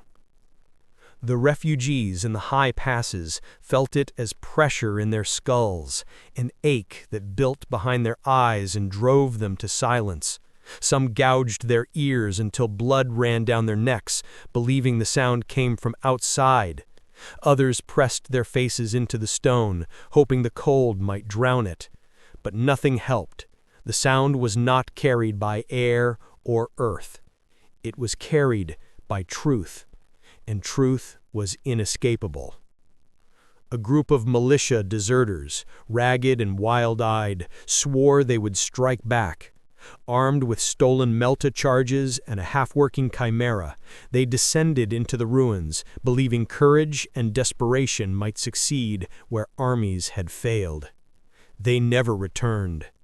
Days later, refugees found the chimera again, parked neatly at the edge of a new plaza of black stone. It was untouched, its hull gleaming as if freshly forged. Inside, there was no blood, no bodies, not even ash. Only helmets stacked carefully in the driver's seat, each one scorched with a single glyph too precise to be accident. The Skitarii detachments that remained loyal to their forge world issued warnings in clipped binary bursts. The pylons were not random, but part of a larger network, each one resonating with others in precise intervals. The pattern was not local. not even planetary. It aligned with stars, constellations, and void lanes mapped millennia ago. What rose from the fissures was not just a tomb. It was a beacon, and it was calling to others. In the capital hive, desperation curdled into madness. Nobles barricaded themselves in upper spires, hoarding what little food remained, while workers rioted in the hab blocks below. Priests lit entire shrines aflame in hopes of purging corruption, but the flames cast only longer shadows, and in those shadows people swore they saw skeletal figures watching with patient eyes. Even the governor vanished. Some claimed he fled into orbit, others that he walked into the fissures willingly, drawn by a summons none could resist. And through it all, the Necrons waited. They did not press their advance. They did not slaughter indiscriminately. They moved with deliberate pace, carving plazas of black stone, raising pylons, aligning structures with celestial precision. Their war was not conquest. It was memory being enforced upon a world that had forgotten. Humanity had not been defeated. They had simply been erased from relevance. The echoes had become a song, and the song was no longer content to remain beneath the soil. It reached upward, outward, across the void, a hymn of awakening carried on frequencies no human choir could match. Somewhere beyond the stars, something was listening. The first echoes had ended. The breaking of night was about to begin. The first sign of night's breaking was not seen, but felt. It moved like a tremor through the marrow of every living thing, a ripple of inevitability that no wall could bar and no prayer could soothe. Voxcasters bled static that tasted of copper on the tongue. The air turned brittle, sharp as glass, until even breathing felt like swallowing knives. And then the light came. Not the warm gold of dawn or the red glow of industry, but a thin emerald gleam that spilled across the horizon like the opening of an ancient wound. From the fissures, the tomb disgorged its legions. Necron warriors rose in ranks that seemed endless, their bodies shedding the dust of millennia as they marched in unison. Their optics burned with the glow of dead suns, cold and merciless. Behind them came the immortals, larger and broader, their Gauss blasters cradled with the solemnity of priests bearing relics. The ground shook with each measured step, not from weight, but from precision. The world itself seemed to flinch at their rhythm, as if remembering that it had once belonged to them. The survivors who watched from the ridges could not mistake it now. This was not battle. This was reclamation. Humanity had built its settlements on soil that was never theirs, and now the true owners had returned to collect their inheritance. Skitarii vanguards tried to meet them in the ruins of the manufactura. Volley after volley of galvanic fire spat from rooftops. Arcs of lightning snarled across alleyways, and mines hidden beneath rubble detonated in waves of thunder. For a moment, the Necron advance slowed. For a moment, the soldiers dared to believe that perhaps steel and stubbornness could stem the tide. But belief turned to ash when the Necrons adjusted. Their formations shifted without signal, gaps closed with mathematical grace, and their return fire swept the streets clean. Entire squads of Skitarii dissolved beneath green light, their augmetics shrieking binary hymns even as their bodies vaporized. In the capital hive, the Astra Militarum made their stand. Regiments dug trenches in the ash plains, basilisks lined the avenues, and chimera transports rumbled with the desperate weight of men who knew they were already dead. Commissars bellowed litanies of duty, priests swung censers heavy with incense, and banners bearing the imperial aquila snapped defiantly in the poisoned wind. When the Necrons came, it was like watching a tide swallow a sandcastle. Artillery shells exploded in brilliant firestorms, but the monoliths absorbed them without slowing. Last fire stitched the night, but the beams ricocheted harmlessly from living metal. Gauss fire answered with surgical cruelty, cutting men apart at the molecular level, leaving nothing but drifting motes where proud regiments had stood. The refugees in the mountains saw the hive burn. Great spires collapsed into themselves, manufactured towers crumbled like rotten bone, and the once glorious cathedral of the ecclesiarchy split down the middle, its bells tolling one last time as they fell into the streets below. Screams carried on the wind, thin and fragile, before being silenced by the unrelenting hymn of emerald light. And through it all, the Necrons never spoke. No war cries, no chants of victory, no demands for surrender. Only silence, broken by the hum of pylons and the rhythm of their march. It was a silence more terrible than any roar, a silence that declared with absolute certainty, "This is not war, this is inevitability." The breaking of night had begun. And with it the age of men on this world drew its last breath. They said the basilisks would save them, because nothing could live under a curtain of earth-shaker fire, and for a few minutes the world agreed.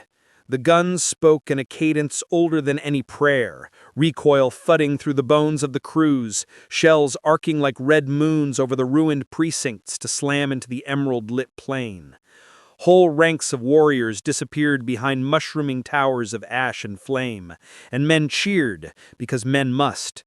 Sergeant Karen, who had outlived 3 campaigns against raiders and a winter plague that turned lungs into glass, slapped his loader on the pauldron and told him to keep feeding the breach until his hands were bone. He could not see the enemy through the dust, but he could feel the battery singing, and for a heartbeat, that was enough. The dust fell wrong. It didn't drift. It selected. It laid itself down in neat layers, as if a giant, invisible hand were shelving the debris by size, by weight, by memory. Shapes walked out of that order like truths made visible. The front rank of Necrons emerged unmarred, metal surfaces burnished by the firestorms that should have melted them, optics bright as coins pulled from a river. Behind them, engines neither tracked nor wheeled slid forward with the confidence of predators that never needed to learn fear. A doomsday ark unfolded its cabling like roots searching for water, and found the range to the basilisks with the same inevitability as gravity. Karen felt a pressure against his teeth, a taste like cold iron, and then Gun 3 and everything near it were simply not present in the world anymore. The line held because lines do until the moment they don't. Commissars prowled the trench lips, bolt pistols steady, catechisms of duty spilling in a rasp that sounded almost kind. Priests moved among the crews, swinging censers and drawing Aquila signs in smoke that refused to linger. The second arc spoke, and a slice of the avenue turned glass clear and mirror flat, reflecting men as smears of color, before cracking with the sound of ice in spring. Karen shouted to sight on the glow, to walk the fire along it, to do anything except stand and wait for the next unmaking. His loader reached for the shell locker and found nothing but a neat pyramid of empty casings he did not remember stacking. He laughed once, a bright, fractured sound, and then a beam from the monolith wrote a line across his chest that parted him with the courtesy of a surgeon. Above them, a cryptek drifted through smoke like a thought changing shape. Its staff traced sigils in the air that were equations pretending to be art, and wherever those lines hung for a moment, the rule softened. Mortar rounds curled aside as if shy. Autocannon shells became a fine glitter that tinkled down in a pleasant rain. The cryptek turned its masked head toward the Basilica of St. Odren as its great rose window burst in a windless gust, the shards reassembling mid-air into a perfect circle, only to rotate by a fraction, align to the pylons, and settle into place again as if the cathedral had remembered a truer design. At street level, chimeras screamed around corners with tracks choked in ash, their hulls scarred and smoking. A squad tumbled from the rear ramp of one and made a wall of bodies because there was no other wall left. They were no one famous. Hab 12 conscripts with dust in their hair and ration ink still on their thumbs. But there was a steadiness to how they lifted lasguns that would have made any Lord General proud. They fired into optics because a corporal had said once that eyes were always the weak point, and though the beams did nothing, the comfort of being told where to aim for a second longer held them intact. When the immortals answered, the line of silhouettes that would outlast the men who cast them did not require bodies. In the spires, nobles sealed blast doors and ordered servitors to recite stock ledgers as if numbers could barricade the mind. Vox reports said the governor had fled. Vox reports said the governor had led a counterattack at the riverside. Vox reports said the governor had walked calmly into a fissure and laid his signet on a slab of black stone. All three stories felt true for a few breaths and then ceased to matter. The hive's great transit rails, built to carry ore and bread and pilgrims, ran one last time of their own accord, cars gliding empty through the smoke until they reached the plaza by the monolith. There they stopped in a line with the precision of a parade, and the couplers let go with a sigh like relief. Karen crawled from under a shattered mantlet, with someone else's blood in his mouth and the world chiming in that emerald key, and found the banner still standing. It leaned from its mast, scorched and holed, but the Aquila looked down with that same old two-headed certainty that had steadied him since first oath. He touched the cloth with blackened fingers and felt nothing except texture, a weave he knew by heart. He lifted it because something in him required that someone do so, and the act drew the eye of a thing that might once have been a man. The destroyer hovered over the avenue like a guillotine that had learned joy. Its torso bore the shape of a warrior stretched into cruelty, its lower body a crescent engine that whispered promises of speed. Where a face should express something, there was only the bright emptiness of purpose made personal.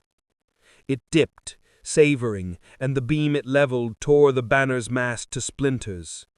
Karen ran, not for himself, but for the square of cloth still clinging to the pole.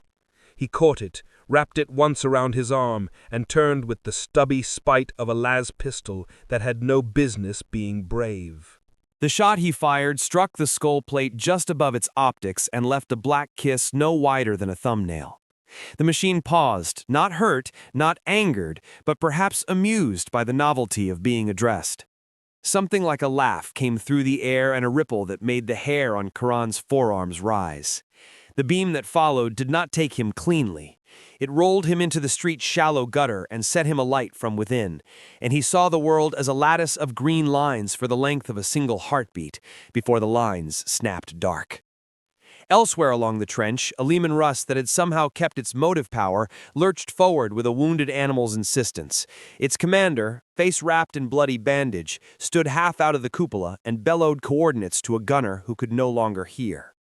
The Russ drove straight at the monolith because there was nowhere else left to drive, tracks churning through piles of ash that had once been men with paybooks and families and a fondness for sugared tea. For 5 immortal seconds it became beautiful, a slab of human will that ignored the probabilities. Then the monolith leaned a fraction of itself into the world, and the tank ceased to be a tank, its parts filing themselves into tidy stacks of component and ore and memory. The cathedral bells decided to ring one last time. No hands pulled their ropes, no servitors cranked their gears.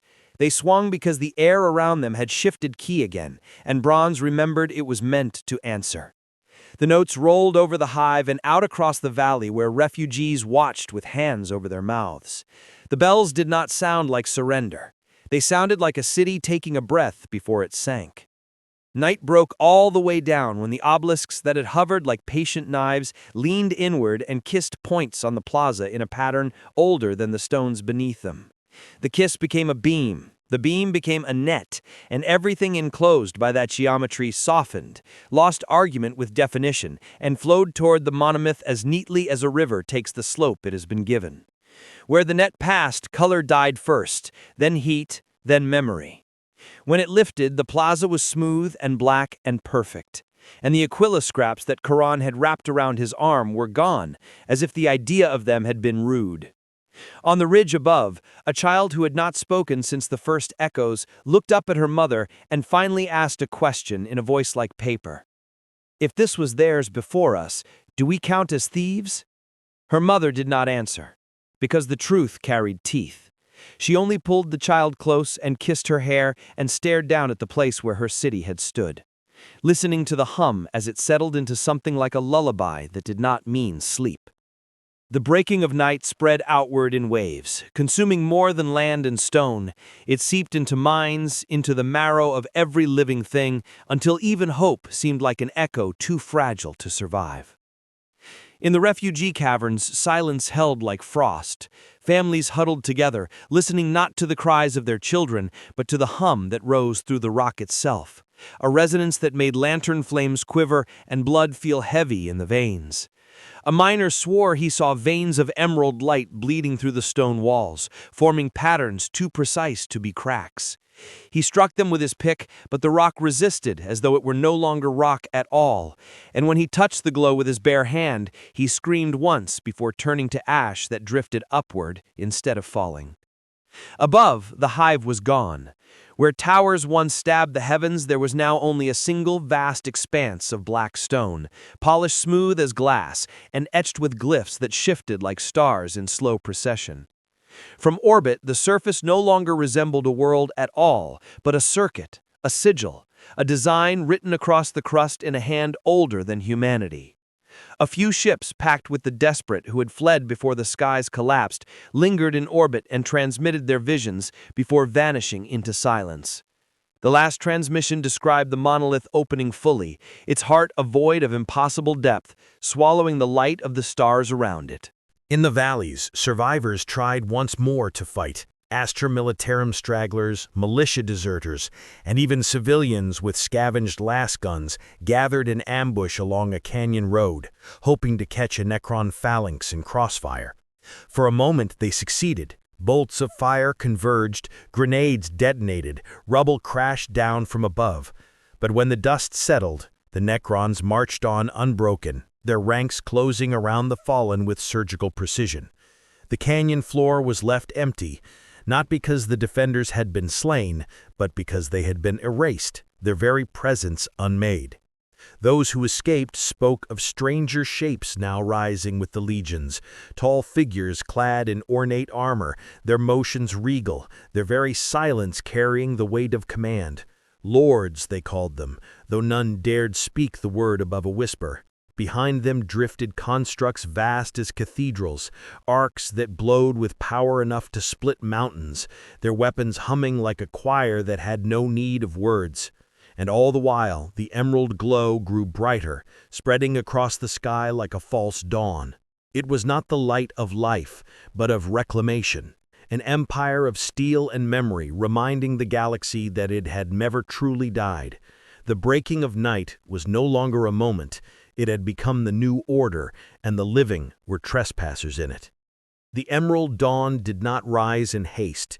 It stretched, deliberate, filling the sky in patient increments like ink soaking into parchment until no space remained unstained.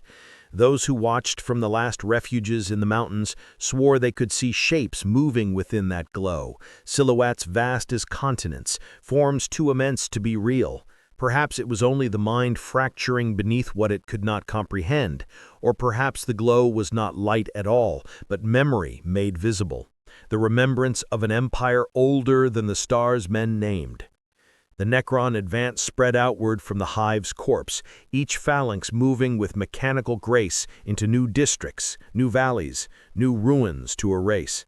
They did not march as armies do, seeking conquest or glory. They moved as function, as inevitability, as the continuation of a process that had been interrupted only by the indignity of sleep. Warriors stalked streets where children once played, their green optics cutting through smoke and silence. Scarab swarms poured through hab blocks, dissolving walls and bodies alike into clean dust that gathered neatly along the edges of the new black plazas. Immortals raised their weapons in arcs of fire that carved whole stairwells from mountain slopes, leaving smooth scars where chaos had once ruled. From within the tomb the song deepened. The monolith's gates yawned wide, releasing not only warriors and immortals, but constructs stranger still. Triarch stalkers, their limbs clicking like the legs of predators, strode forth to survey the battlefield with optics that pulsed as if in amusement. Lychguard, taller than any mortal man, advanced in gleaming ranks, their blades held with the reverence of ritual. Behind them drifted the lords themselves, their frames etched with hieroglyphs of dynastic pride, their very posture declaring dominion. They did not command with shouts or signals. Their will was the gravity by which the legions moved. The last survivors of the Astra Militarum, huddled in a shattered Prometheum depot, tried one final strike. They rigged the depot to detonate, hoping to take a swath of Necrons with them. Their sergeant whispered the Emperor's name with each prayer bead he clutched, his eyes bright with defiance, even as his hands shook. But when the charges detonated, the firestorm rolled outward and then folded back upon itself, collapsing into a neat sphere of green light that was absorbed by the monolith without trace. The soldiers vanished in the blast, their sacrifice reduced to a ripple in the eternal hymn. And above the world, in the silence of orbit, ships that lingered too long began to vanish, not in flame or wreckage, but as though they had never been. Their signals ceased mid-broadcast, their hulls erased from auspex, their crews swallowed into the void. Those who remained whispered that the tomb was not merely reclaiming the surface, it was erasing history itself. The breaking of night was complete. The planet no longer belonged to men. It belonged to memory, to dynasty, to silence made eternal. The silence after the breaking of night was heavier than any bombardment. It lay over the valleys and mountains like a shroud, pressing into the lungs of those who still lived, demanding their breath as tribute.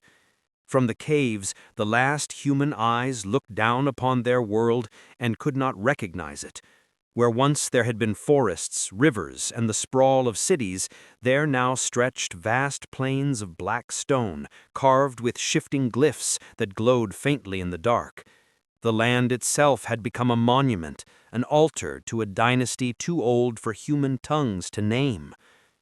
Every few hours, a new surge of light rose from the monolith, arcing skyward in perfect geometry before folding back upon itself. A ritual the survivors could not understand, but could feel in their bones.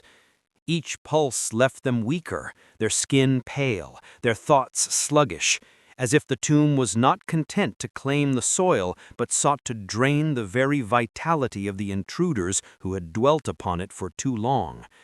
The priests whispered of damnation, the soldiers muttered of defeat, but most said nothing at all. Words had become dangerous. Each syllable felt like it echoed too far, like it might be overheard by something that had no need of ears. Among the Necrons, order deepened. The lords strode through the plazas with their retinues of Lychguard, inspecting the alignment of pylons, the precision of formations, the progress of scarab swarms that rebuilt the world in the dynasty's image. Their gestures were minimal, their movements precise, but each one carried the weight of absolute command. And yet among the survivors, rumors spread of moments when the lords simply stood still, gazing upward as if listening to a voice carried across the void. Some swore they saw their optics flare brighter at those moments, as though answering a signal beyond mortal perception. If the tomb was a beacon, then something had heard it. Refugees who tried to flee into orbit found only horror. A band of smugglers launched a vessel from the old spaceport, its engines coughing fire as it clawed toward the clouds. For a brief moment, hope burned among those watching from the mountains. But when the ship pierced the emerald glow, it froze mid-climb, its hull arrested as though caught in amber. Slowly, impossibly, it began to descend, not crashing, not burning, but lowering in silence, guided by hands unseen. It touched down in the plaza before the monolith with a grace it had never known in life, and its hatch opened of its own accord. No one emerged. When the scarabs swarmed through its interior, there was nothing to devour. The crew was gone, as if they had never existed. In the depths of the caves, the children began to hum again. This time the melody was not chaotic, not fragmented. It was ordered, precise, the same rhythm as the pylons, the same cadence as the tomb. Mothers tried to silence them, fathers tried to shake them awake, but the children only smiled faintly and kept humming, their eyes reflecting green even in the dark. The breaking of night was not merely the fall of a world. It was the rewriting of reality, the silencing of history, the triumph of memory over flesh. Humanity had not been defeated in battle. It had been erased, excised like an error in a ledger kept by an empire older than stars. And as the survivors watched, huddled in silence, they began to realize the most terrible truth of all. This was not the awakening of a tomb. It was only the beginning of a dynasty remembering its name. The world no longer wore the face of life. Its skin had hardened into black stone, its rivers vanished, its cities repurposed into geometry that reflected a design older than the stars overhead. From orbit, it looked less like a planet and more like an artifact, an engraved relic rediscovered after a long burial, alive now with green veins that pulsed in time with the tomb's eternal song. For the scattered survivors still clinging to the high caves and broken hills, this transformation was more terrifying than slaughter. Death would have been an ending. What they saw now was a reclamation. Their lives were not being taken. They were being overwritten. It was then that the lords revealed themselves in their full splendor. From the gates of the monolith they strode, their frames gleaming as though time itself had polished them. Each carried the bearing of kings, their movements measured, their silence heavier than thunder. Cloaks of circuitry shimmered across their shoulders, woven not from cloth but from light itself, cascading in patterns that shifted like living constellations. Their staves and blades glowed faintly with energy, bound from ancient suns, their every weapon a relic that bore the weight of forgotten wars. Where they walked, the warriors shifted their ranks, entire phalanxes pivoting with the elegance of a single body. Lichguards shadowed them like statues come alive, shields gleaming, blades humming with dormant hunger. Cryptex drifted in their wake, bending reality with each gesture, weaving glyphs into the air that lingered like scars upon the sky. It was not war they conducted now, but ritual. Every act of reclamation was a memory reenacted, every plaza and pylon a note in the hymn of dynastic identity. The survivors who watched from afar did not understand the details, but they felt the weight of it. This was no invasion in the human sense. It was remembrance. The Necrons were not conquering, they were returning. Every structure they razed, every scarab swarm that erased a human street, every phalanx that marched into the mountains was part of a single truth. This world had always been theirs. Humanity's tenure had been no more than a trespass, a brief interruption in an inheritance older than the Imperium itself. Rumors began to spread in the caves, half whispered, half prayed. Some said that when the lords raised their staves to the sky, they were speaking to others beyond the void, to dynasties still slumbering in distant stars. Others believed that the pylons themselves were messages, carving runes into the fabric of reality that no mortal could decipher. A priest, his faith crumbling in the shadow of this truth, declared that the emperor's silence was proof of abandonment, that mankind had never been the chosen rulers of the galaxy. For this blasphemy he was struck down by his own flock, but his words lingered in their minds like a poison they could not spit out. And still the lords gazed upward. Their optics flared brighter with each ritual, as though they saw not the sky, but the memory behind it. To them this was not conquest, it was awakening. One tomb world was never just one. To wake a single dynasty was to stir the echoes of an empire that had once stretched across the galaxy. And now, with the song rising, the echoes were answering. The air itself seemed to vibrate with remembrance. Every mountain face, every ruined avenue, every strip of soil not yet blackened, bore the resonance of a dynasty reclaiming its truth. The Necron lords stood at the center of it all, still as monuments, yet alive with a presence that made the survivors feel smaller than insects. Their very stillness carried authority, the kind that required no words, no banners, no proclamations.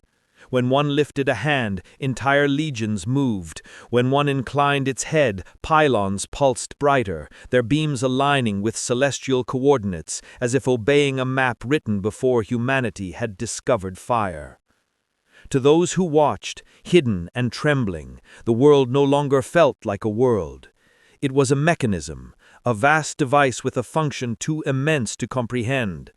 The plazas and glyphs that seemed like symbols were perhaps not symbols at all, but components, cogs in an engine of memory, or a language carved into stone to be read not by men, but by stars. A miner's widow whispered to her child that the ground was learning to speak again, and the child, with eyes glazed by sleepless nights, only nodded as though she already knew. And then came the visions. Survivors began to dream not their own dreams, but fragments of another age. They saw skies lit by suns that no longer existed, fleets of living metal stretching across the void in formations too vast for comprehension. Wars fought not for survival, but for supremacy over creation itself. Some woke screaming, clutching their heads as if to claw the visions out. Others woke weeping, speaking names that meant nothing in any human tongue. The priests tried to declare it the work of daemons, but the people knew better. These were not intrusions. They were memories, bleeding outward from the tomb into the minds of those who trespassed upon it. Among the lords, one carried himself differently. His crown was wrought of segmented plates, each inscribed with glyphs that shimmered as they shifted, rearranging themselves with every step. When he lifted his staff, the very air quaked. Some survivors swore that when his gaze passed over the mountains, they heard voices whispering within their skulls. Not commands, not threats, but lamentations, a chorus of mourning for an age long dead. Others claimed they heard only silence, and that silence was worse. The cryptex around him worked tirelessly, etching their calculations into the very fabric of the world. They raised obelisks in precise patterns, set scarabs to carve sigils into mountain slopes, and bent light itself into symbols that hung above the plazas like banners. The world was becoming a scripture, a page of history rewritten to erase every trace of humanity. And yet, in the caves, defiance flickered still. A handful of soldiers, their uniforms tattered, their lasguns cracked, whispered of striking at the lords themselves. If warriors could be cut down, if constructs could be broken, then perhaps even kings could bleed. But the oldest among them, a veteran whose entire family had already turned to ash, only shook his head. "You cannot kill memory," he said. "You can only be forgotten by it." The dynasty had awakened, and the world was no longer a battlefield. It was a monument. Every stone sang with that truth, and the song carried beyond the horizon, across the void, to places no mortal voice could ever reach. The monuments grew taller with each passing cycle. Towers of black stone rose, not as buildings, but as declarations, each surface etched with flowing glyphs that shifted when no one was looking. They glowed faintly like veins beneath skin, each pulse in rhythm with the beating of a heart that was not of flesh. The surviving humans in the caves began to measure time not by the sun, which the emerald glow had all but eclipsed, nor by the stars, which were now faint and distorted, but by the cadence of that pulse. It was steady, unyielding, a clock older than Terra itself. Those who dared venture closer spoke of plazas filled with perfect symmetry, of warriors frozen in statuesque ranks as though awaiting review, of lords standing in silence while constructs reshaped the very bones of the planet. They swore the air within those plazas was different, thicker, heavier, filled with a pressure that made ears ring and eyes water. And yet, despite the suffocating presence of deathless armies, there was order, a kind of terrible serenity. Nothing screamed, nothing wept. The Necrons moved with purpose, unmarred by haste or rage. It was like watching the tide, inevitable, patient, absolute. But what unsettled the survivors most was not the transformation of stone and sky. It was the intrusion of thought. More and more dreams of other ages flooded their sleep, sometimes so vivid they carried into waking hours. A boy recited the details of wars fought against starborn foes no human had ever named. A girl described in perfect detail the coronation of a pharaoh whose empire stretched across half the galaxy. None of them could explain how they knew these things, only that they felt truer than their own memories. To dream of the Imperium was to dream in shadow. To dream of the Necrons was to dream in clarity, every sensation precise, every sound sharp as crystal. Whispers grew of something worse, that some among the survivors were beginning to change, not in body, but in allegiance. A miner's son stood in the dark of the cavern and spoke words in a tongue no one recognized, his voice metallic, his cadence unnatural. When his father tried to silence him, the boy turned, eyes glowing faintly green. He did not resist when the soldiers cut him down, but he smiled as he bled, as if satisfied to have spoken the memory aloud. The soldiers burned his body, but the echo of his words lingered in the cavern walls, replaying themselves at odd hours like a vox message without a source. The lords seemed aware. Now and then they turned their gaze not to the stars, but toward the mountains where the last humans hid. Their optics flared brighter, scanning the darkness, but they did not strike. Not yet.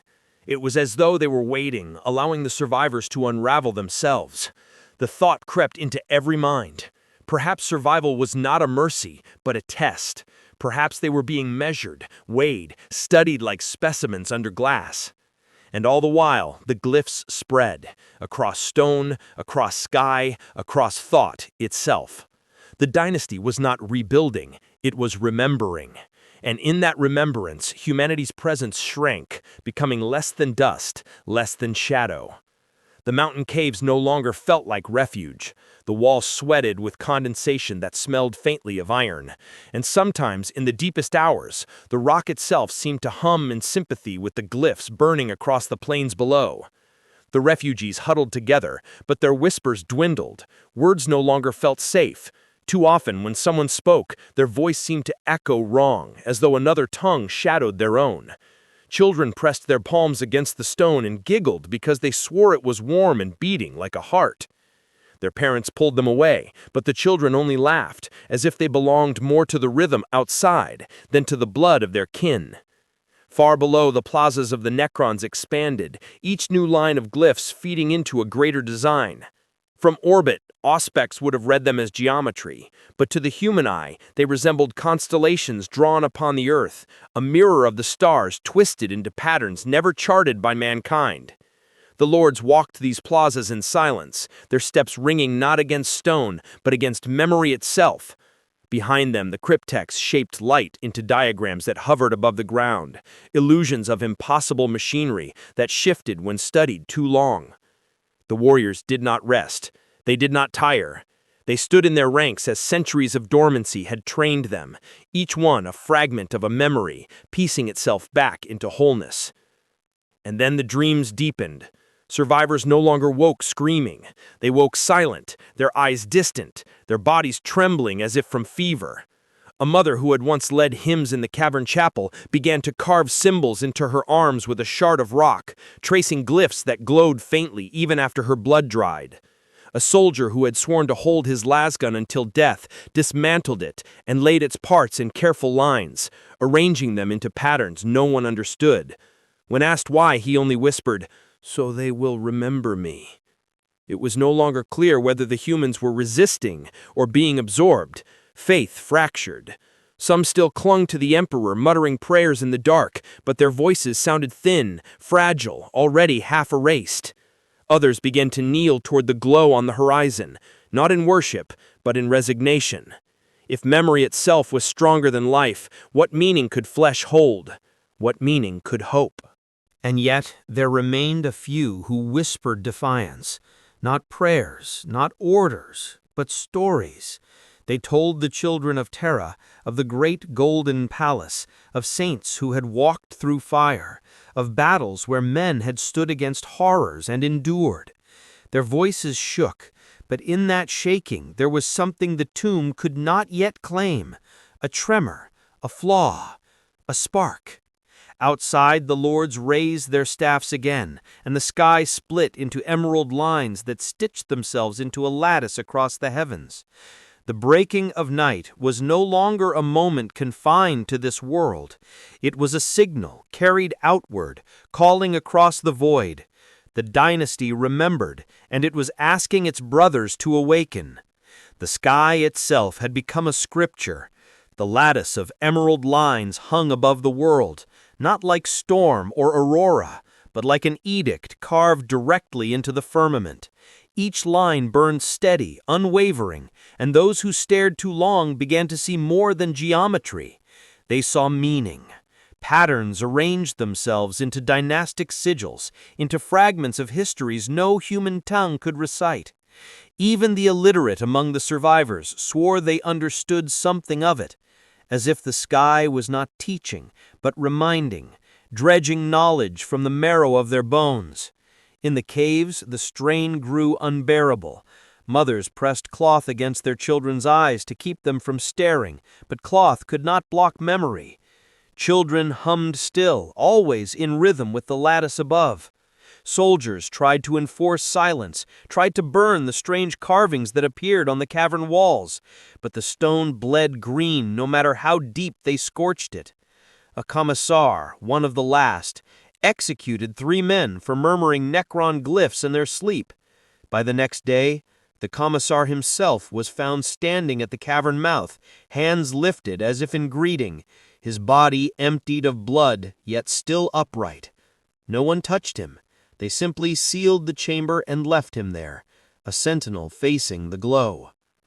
The Necron lords stood beneath their sky scripture like priests before an altar. They did not speak, but their silence carried the weight of 1,000 sermons. Their warriors shifted with mechanical grace, aligning into formations that mirrored the constellations overhead. Cryptex raised obelisks that hummed in sympathy with the lattice, each one feeding power upward until the world itself felt hollowed out, its lifeblood drawn into the sky. The planet was no longer just reclaimed, it was becoming a beacon. And in that beacon, echoes answered. Survivors claimed they heard new tones in the hum, voices layered within the song. Some said they belonged to other tombs awakening, distant dynasties stirring from eons of sleep. Others insisted it was the galaxy itself responding, the void acknowledging the return of its true rulers. Whatever the truth, the effect was undeniable. The air grew heavier, the stars dimmer, and even the Astronomicon's distant fire felt weaker, as if the Emperor's light faltered against this tide of memory. Yet still, in the deepest part of the caves, an old woman told stories. Her voice was cracked, her breath ragged, but she spoke of Terra's throne, of angels clad in gold, of a light that had never failed. The children listened, torn between the hum in their bones and the story in her words. For a moment, the rhythm faltered, the hum weakened, the glyphs on the cavern walls flickered. Outside, one of the Necron lords turned its head, optics burning brighter. It had noticed. The lord's gaze lingered on the mountains longer than before, its optics burning with an intensity that made the air quiver. Those huddled in the caves felt it, even through stone, as though the weight of an ancient mind had pressed against theirs. Some collapsed to their knees, clutching their skulls, whispering fragments of words that were not their own. Others simply stared upward, silent tears running down their faces, not from pain, but from the unbearable pressure of being seen. In the plaza below, the armies did not move. They stood in ranks as immovable as the monuments around them, patient as stone. Yet within that stillness was a sense of anticipation, as though every warrior, every scarab, every towering construct was waiting for the decision of their lord. It did not raise a weapon, it did not summon fire. Instead, it tilted its staff just slightly, and the glyphs across the horizon pulsed brighter in answer. The caves shook, dust rained from the ceiling. Children clutched their mothers, soldiers raised their failing lasguns against shadows they could not fight. The old woman who had told the stories of Terra fell silent, her lips pressed together in defiance. She would not stop, but she would not speak either, not under that gaze. And perhaps, in that silence, there was resistance too. But the dreams spread further. That night, no one slept without seeing. They saw halls of silver and black, stretching for light years, filled with legions uncountable. They saw dynasties rising from worlds long lost to maps, each tomb world unfolding itself like a flower long dormant. They saw fleets moving in silence across the void, their hulls gleaming like knives. The galaxy was not empty. It had never been empty. It had only been waiting. When the survivors woke, they found their own voices speaking names they did not know. Names of kings, names of dynasties, names spoken with reverence as though they had always belonged to them. Some wept at the sound, some raged against it. A few simply accepted it, because fighting memory felt like trying to hold back the tide with bare hands.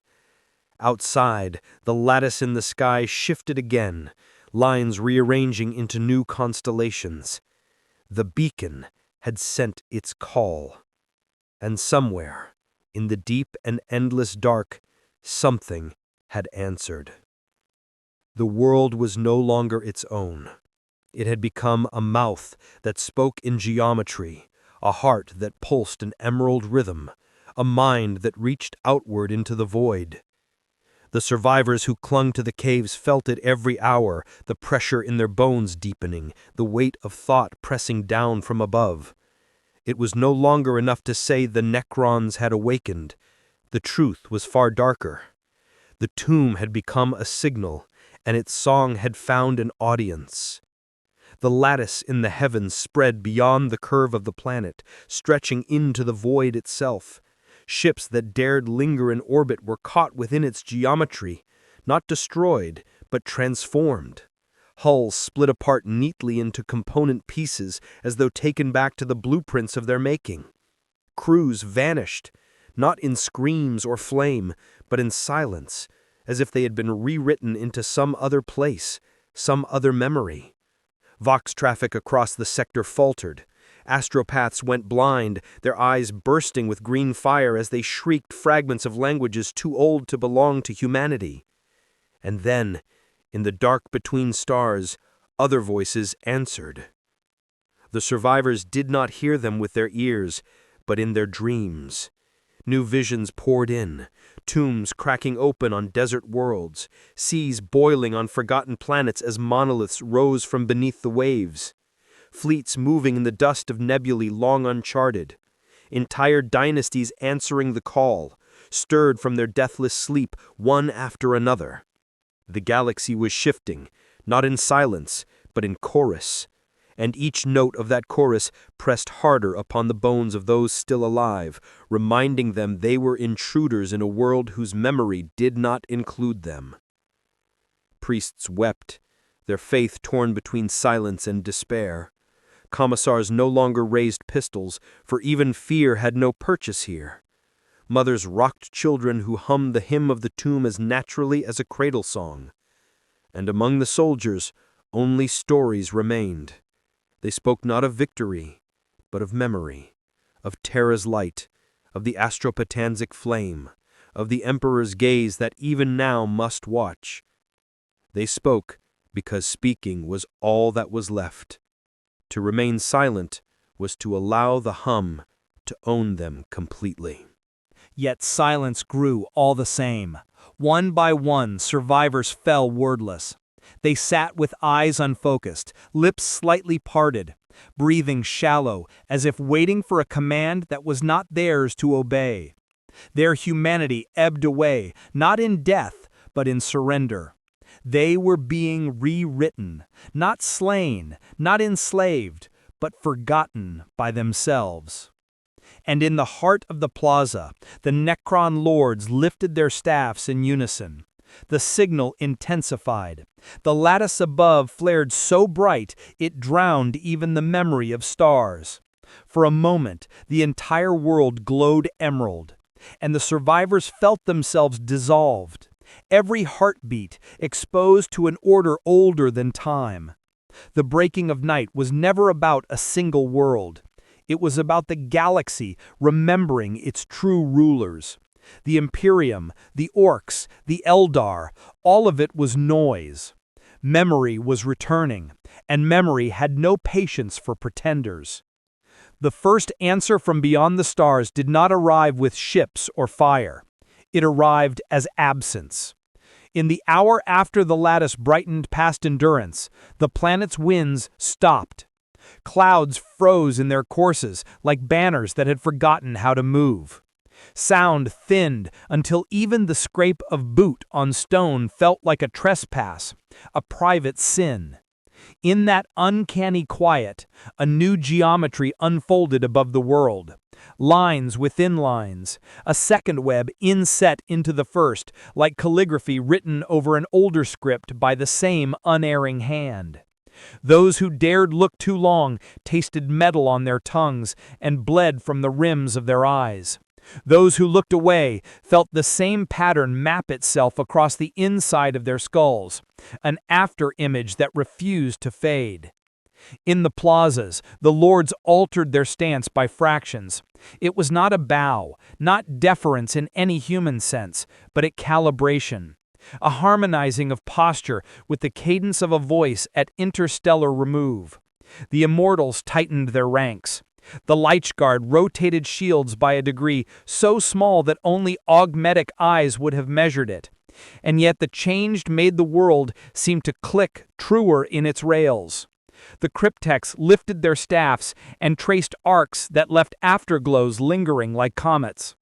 Scarab swarms paused mid-flow, every limb still, as if the planet itself had inhaled and held the breath.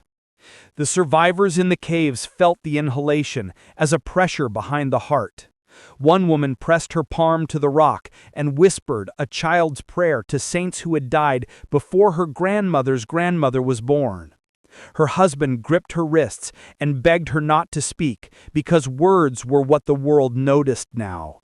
Across the chamber, an old man with a guardsman's scars dug his nails into his own forearms until crescents of blood lined both and smiled, not from joy, but because the pain confirmed a boundary the hum could not cross without asking. A child awoke mid-hum, lips still forming alien syllables, and asked with perfect clarity if angels ever lost their names. No one answered. The question hung in the damp air like incense that would not burn. The second answer from the void carried shape. It appeared in the eastern sky where the lattice lines thickened into a seam, and for a heartbeat the scene became a wound. Emerald tore like silk. Beyond it lay not darkness, but a surface smooth as water, curving away into distance, engraved with glyphs too vast to read from a single world. A monolith rose within that mirror and slid forward, not descending so much as being admitted. It crossed the wound without shedding light or shadow, and anchored itself above the primary plaza with the steadiness of a thought taking its rightful place. The new monolith was not a twin. Its proportions were subtler, edges beveled to a fineness that made vision ache. Where it faced the first monolith, the air shuddered once in acknowledgement, and then the two sang together. Rumors would one day call it a gateway, a lord's vessel, a shard of a court so absolute that even memory stooped. In the moment, it was simply the most inevitable thing the refugees had ever seen. Some fell to their knees and pressed their brows to stone, not in submission, but to feel the world hold them against being unmade. One priest, once an orator whose voice had filled Manufactorum canyons, stood upright and spoke the litany of endurance in a whisper that shook only at the Amen. No one joined him. It was enough that the words existed in the air beside the hum. Below, a figure stepped from the new monolith on a ribbon of absolute light. It was taller than the lords who waited, crowned not with ornament but with precision. Plates that moved in solutions rather than motions. Surfaces that displayed not reflections but answers. Where it passed, dust withdrew, reluctant to insult the path. It carried no weapon and needed none. Its scrutiny felt like gravity. When its optics brightened, the pylons across the horizon flared in sympathetic resonance, and the lattice above rewrote a span of its own lines to accommodate the newcomer's name. This the survivors did not have a word for. Pharaon, some would say later, in hushed tones that felt like theft. King, others would try, and find the syllable too soft. The old guardsman who had smiled at pain called it a memory that remembers itself, and that, for a moment, fit. The lords knelt, not on knee or shield, but with a stillness so complete that motion became irrelevant. The figure inclined its crown by a fraction and lifted a hand. The world answered. On the far side of the valley where the hive had once stood, a new plain of black stone flowed up from beneath the crust, like calm water, swallowing the last jagged ribs of ruined highway, smoothing them into elegant nothing. The plain did not stop at the valley floor. It climbed the lower slopes of the mountain in a thin veneer that turned granite into mirror. Refugees stumbled backward, pressing deeper into the cave mouth as their own reflections approached, pale, hollow-eyed, copied in green. For a heartbeat, hope flared where it had no right to be. The mirror granite showed them fully, scars and tear tracks and dirt and the dreadful stubbornness that had kept them alive. The old woman who told stories lifted her chin and stared straight into her own gaze and said a name that had once belonged to a child she had buried. The reflection mouthed the name as well, and for that one heartbeat the hum dimmed. The figure in the plaza turned its head. The lattice brightened a note. The reflections ceased. Faces became smears of light, then lines, then faint impressions like fingerprints left on glass. The signal deepened again, folding in harmonics that made the caves ring like bells struck underwater. Across the horizon, auxiliary tomb nodes answered. Spires that had slept without incident for geological ages stirred and aligned, their beams converging on the new monolith's crown. Somewhere far beyond, other worlds replied as patiently as stones leaning toward tides they had always obeyed. In the survivors' minds, a notion assembled with the slow, polite cruelty of a medical instrument. This was coordination, not arrival. The newcomer had not traveled at all. It had merely extended attention. A Vox unit that no one had dared power in days coughed once, then steadied. The voice that came through it was human, beautiful in its imperfection, frayed by distance and fear. It named a ship, a crusade, a muster at a neighboring world. It begged any faithful to hold. It promised the Emperor's light still burned. The old woman leaned toward the grill as if toward a hearth after winter and said thank you into the static. The vox sighed and fell silent, but the word stayed. It slid under the hum like a stone in a river, redirecting water without asking permission. Below, the crowned figure lifted its hand higher and composed the plaza into a single chord. The world rang. In that ringing, the survivors felt the future arrive not as prophecy, but as schedule. More tombs, more attention, more memory returning to itself, until even the thought of opposition felt like a category error. The old guardsman touched his brow, his breast, each shoulder, and the rag of aquila he had kept hidden in his boot. He did not pray, he remembered. The difference mattered in a place where memory was law. The crowned figure's presence stretched outward like a shadow cast across the void. It did not need ships or banners or the thunder of armies. Its very attention was conquest. The lattice above the world shifted in answer to its presence, the geometry rearranging into new constellations that had no names in human tongues. The survivors in the caves felt the change inside themselves, like a second heartbeat laid over their own, slower, heavier, impossible to resist.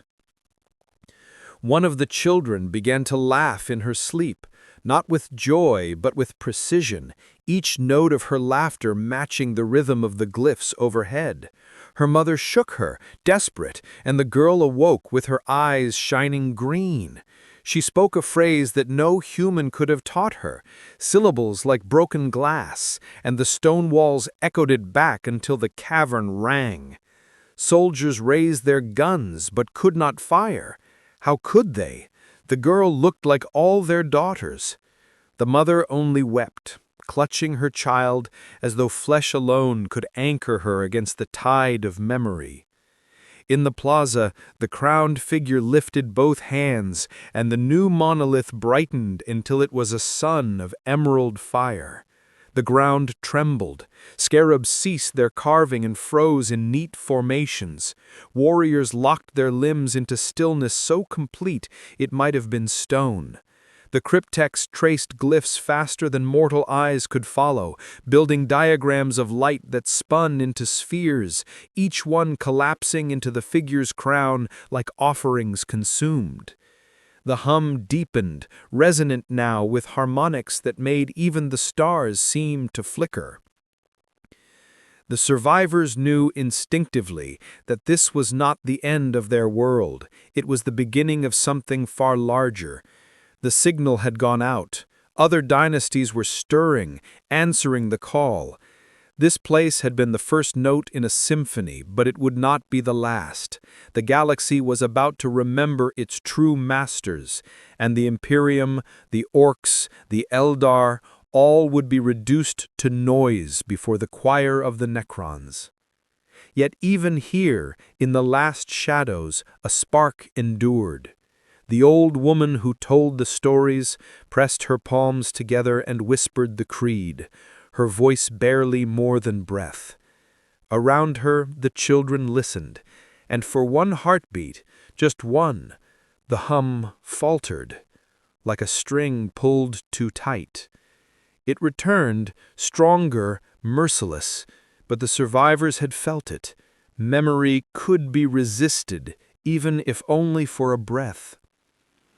The crowned figure turned its optics toward the mountains. It had noticed. In the plaza below, the crowned figure did not move with haste. It raised one hand slowly, and the air bent. The lattice above rippled outward like a pond disturbed by a stone, its emerald geometry rewriting itself in new arcs that now pointed directly at the mountains. Glyphs appeared along the cliffsides where no hand had carved them, glowing faintly, crawling upward like ivy of light. The survivors pressed deeper into the caves, but the glyphs followed, burning across stone as though the world itself were betraying them. The old woman who told the stories staggered forward, her hands shaking, her eyes full of tears she would not shed. She whispered again of Terra, of the throne, of a light that had not yet died. Her voice was thin, barely audible over the hum, yet every child clung to it as though it were rope in a rising flood. The glyphs dimmed, only for an instant, but it was enough to prove her words carried weight. The crowned figure tilted its head, studying the mountains as though listening to an unfamiliar note in a familiar hymn. Its optics flared brighter, and the lords at its side shifted, their silence like the tightening of a noose. One lifted its staff, and for the first time since the tomb had opened, the warriors moved, not to slaughter, but to ascend. Ranks of Necrons began their climb toward the caves, not hurried, not raging, but inevitable. Each step as precise as a clock counting down to 0. The survivors tightened their grip on laser guns that would not matter. They whispered prayers the hum tried to drown, and though despair coiled in every heart, the act of standing, of raising weapons, of telling stories, of refusing silence, became its own defiance. For the Necrons had memory, but the living had will, however fragile, however fleeting. And in that fragile will, for the first time since the breaking of night began, there was a question. Not of survival, for survival was impossible. Not of victory, for victory was beyond hope, but of legacy. Could even the smallest spark of resistance write itself into memory strong enough to endure? The crowned figure lowered its hand, and the mountain shook. The final ascent had begun. Stone cracked like bone under the weight of inevitability. The mountain face, once a wall of refuge, split in seams traced by emerald glyphs, each fracture glowing before it broke. Chunks of granite fell into the valleys below, shattering into dust that rose in neat columns, as if even chaos had been claimed by order. The survivors staggered back, clutching at one another, their breath loud against the silence of the Necrons' climb. The first warriors appeared in the cave mouth, tall, skeletal figures, their optics gleaming with the patience of eternity. They did not rush, they did not roar. They stepped into the dark with the same calm rhythm they had carried across battlefields for 10,000 centuries. Lasgun fire answered them, red beams hissing against necrodermis. Some shots struck clean, sparking bursts of light, but the warriors did not falter. One by one they advanced, until the cavern itself seemed smaller for holding them. The soldiers shouted for grenades, for fire, for anything.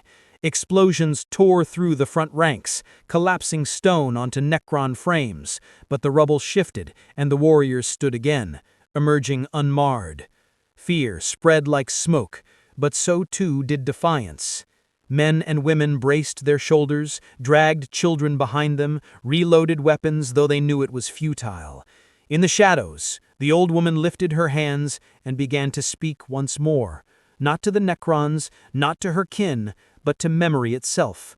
She recited the names of saints, of heroes, of every soul she could recall, as though stringing them together might weave a barrier stronger than stone. The crowned figure remained in the plaza, but its presence filled the cavern as surely as its warriors did. Each syllable of the woman's litany seemed to press against it, to make the glyphs stutter for a heartbeat. The figure turned its head, curious, as though regarding an insect that had not yet learned how small it was. Its optics flared, and the lords beside it stepped forward, their weapons humming, their silence absolute. For a moment, the hum and the litany clashed in the cavern, two songs overlapping, one of endless memory, one of fragile will. The stone walls trembled, torn between them. Children covered their ears, soldiers clenched their jaws, and still the old woman's voice carried on, breaking, faltering, but never ceasing. Outside, the lattice in the sky pulsed brighter, as if the galaxy itself leaned closer to listen. The cavern could no longer hold the weight of two truths. The emerald glow pressed inward with the inevitability of tides, its glyphs crawling over stone, its hum resonating through marrow. Against it stood only the frailty of voices, lasgun fire, and a single woman's litany, repeated through cracked lips until her breath rattled like torn cloth. The Necron warriors advanced in flawless formation, each step echoing like a tolling bell. Shots flared red in the dark, explosions shook dust from the ceiling, but nothing slowed their rhythm. They were memory given shape, inevitability given form. When one fell, its body rearranged, bones of metal fusing back together as if refusal itself was alien. And yet, even in that hopelessness, the cavern refused to fall silent. Soldiers shouted oaths, mothers cried their children's names, children whispered the stories the old woman had told them, clinging to them like lifelines. It was not power, it was not strategy, but it was will, and it made the air shiver with something not written in glyphs. The crowned figure in the plaza turned its head as though listening more closely. Its optics narrowed, green light sharpening to a blade. The hum deepened, resonant enough to make the world itself quake. But the litany did not stop. It cracked, it faltered, but it endured. A final word left the old woman's lips, a name lost to everyone but her, and the cavern rang with it. For an instant, impossibly brief, the glyphs along the walls flickered. The crowned figure raised its staff, and the lattice above the world blazed, drowning the stars in emerald fire.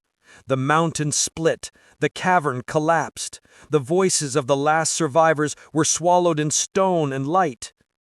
When the dust settled, there was no cave, no refugees, no resistance. Only a smooth black wall, etched with new glyphs, folded seamlessly into the great design spreading across the planet. The world was whole again, its memory restored.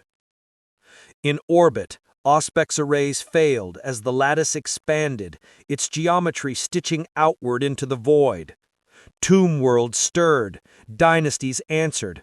Across the galaxy, a silence older than mankind began to rise, not as an echo, but as a chorus.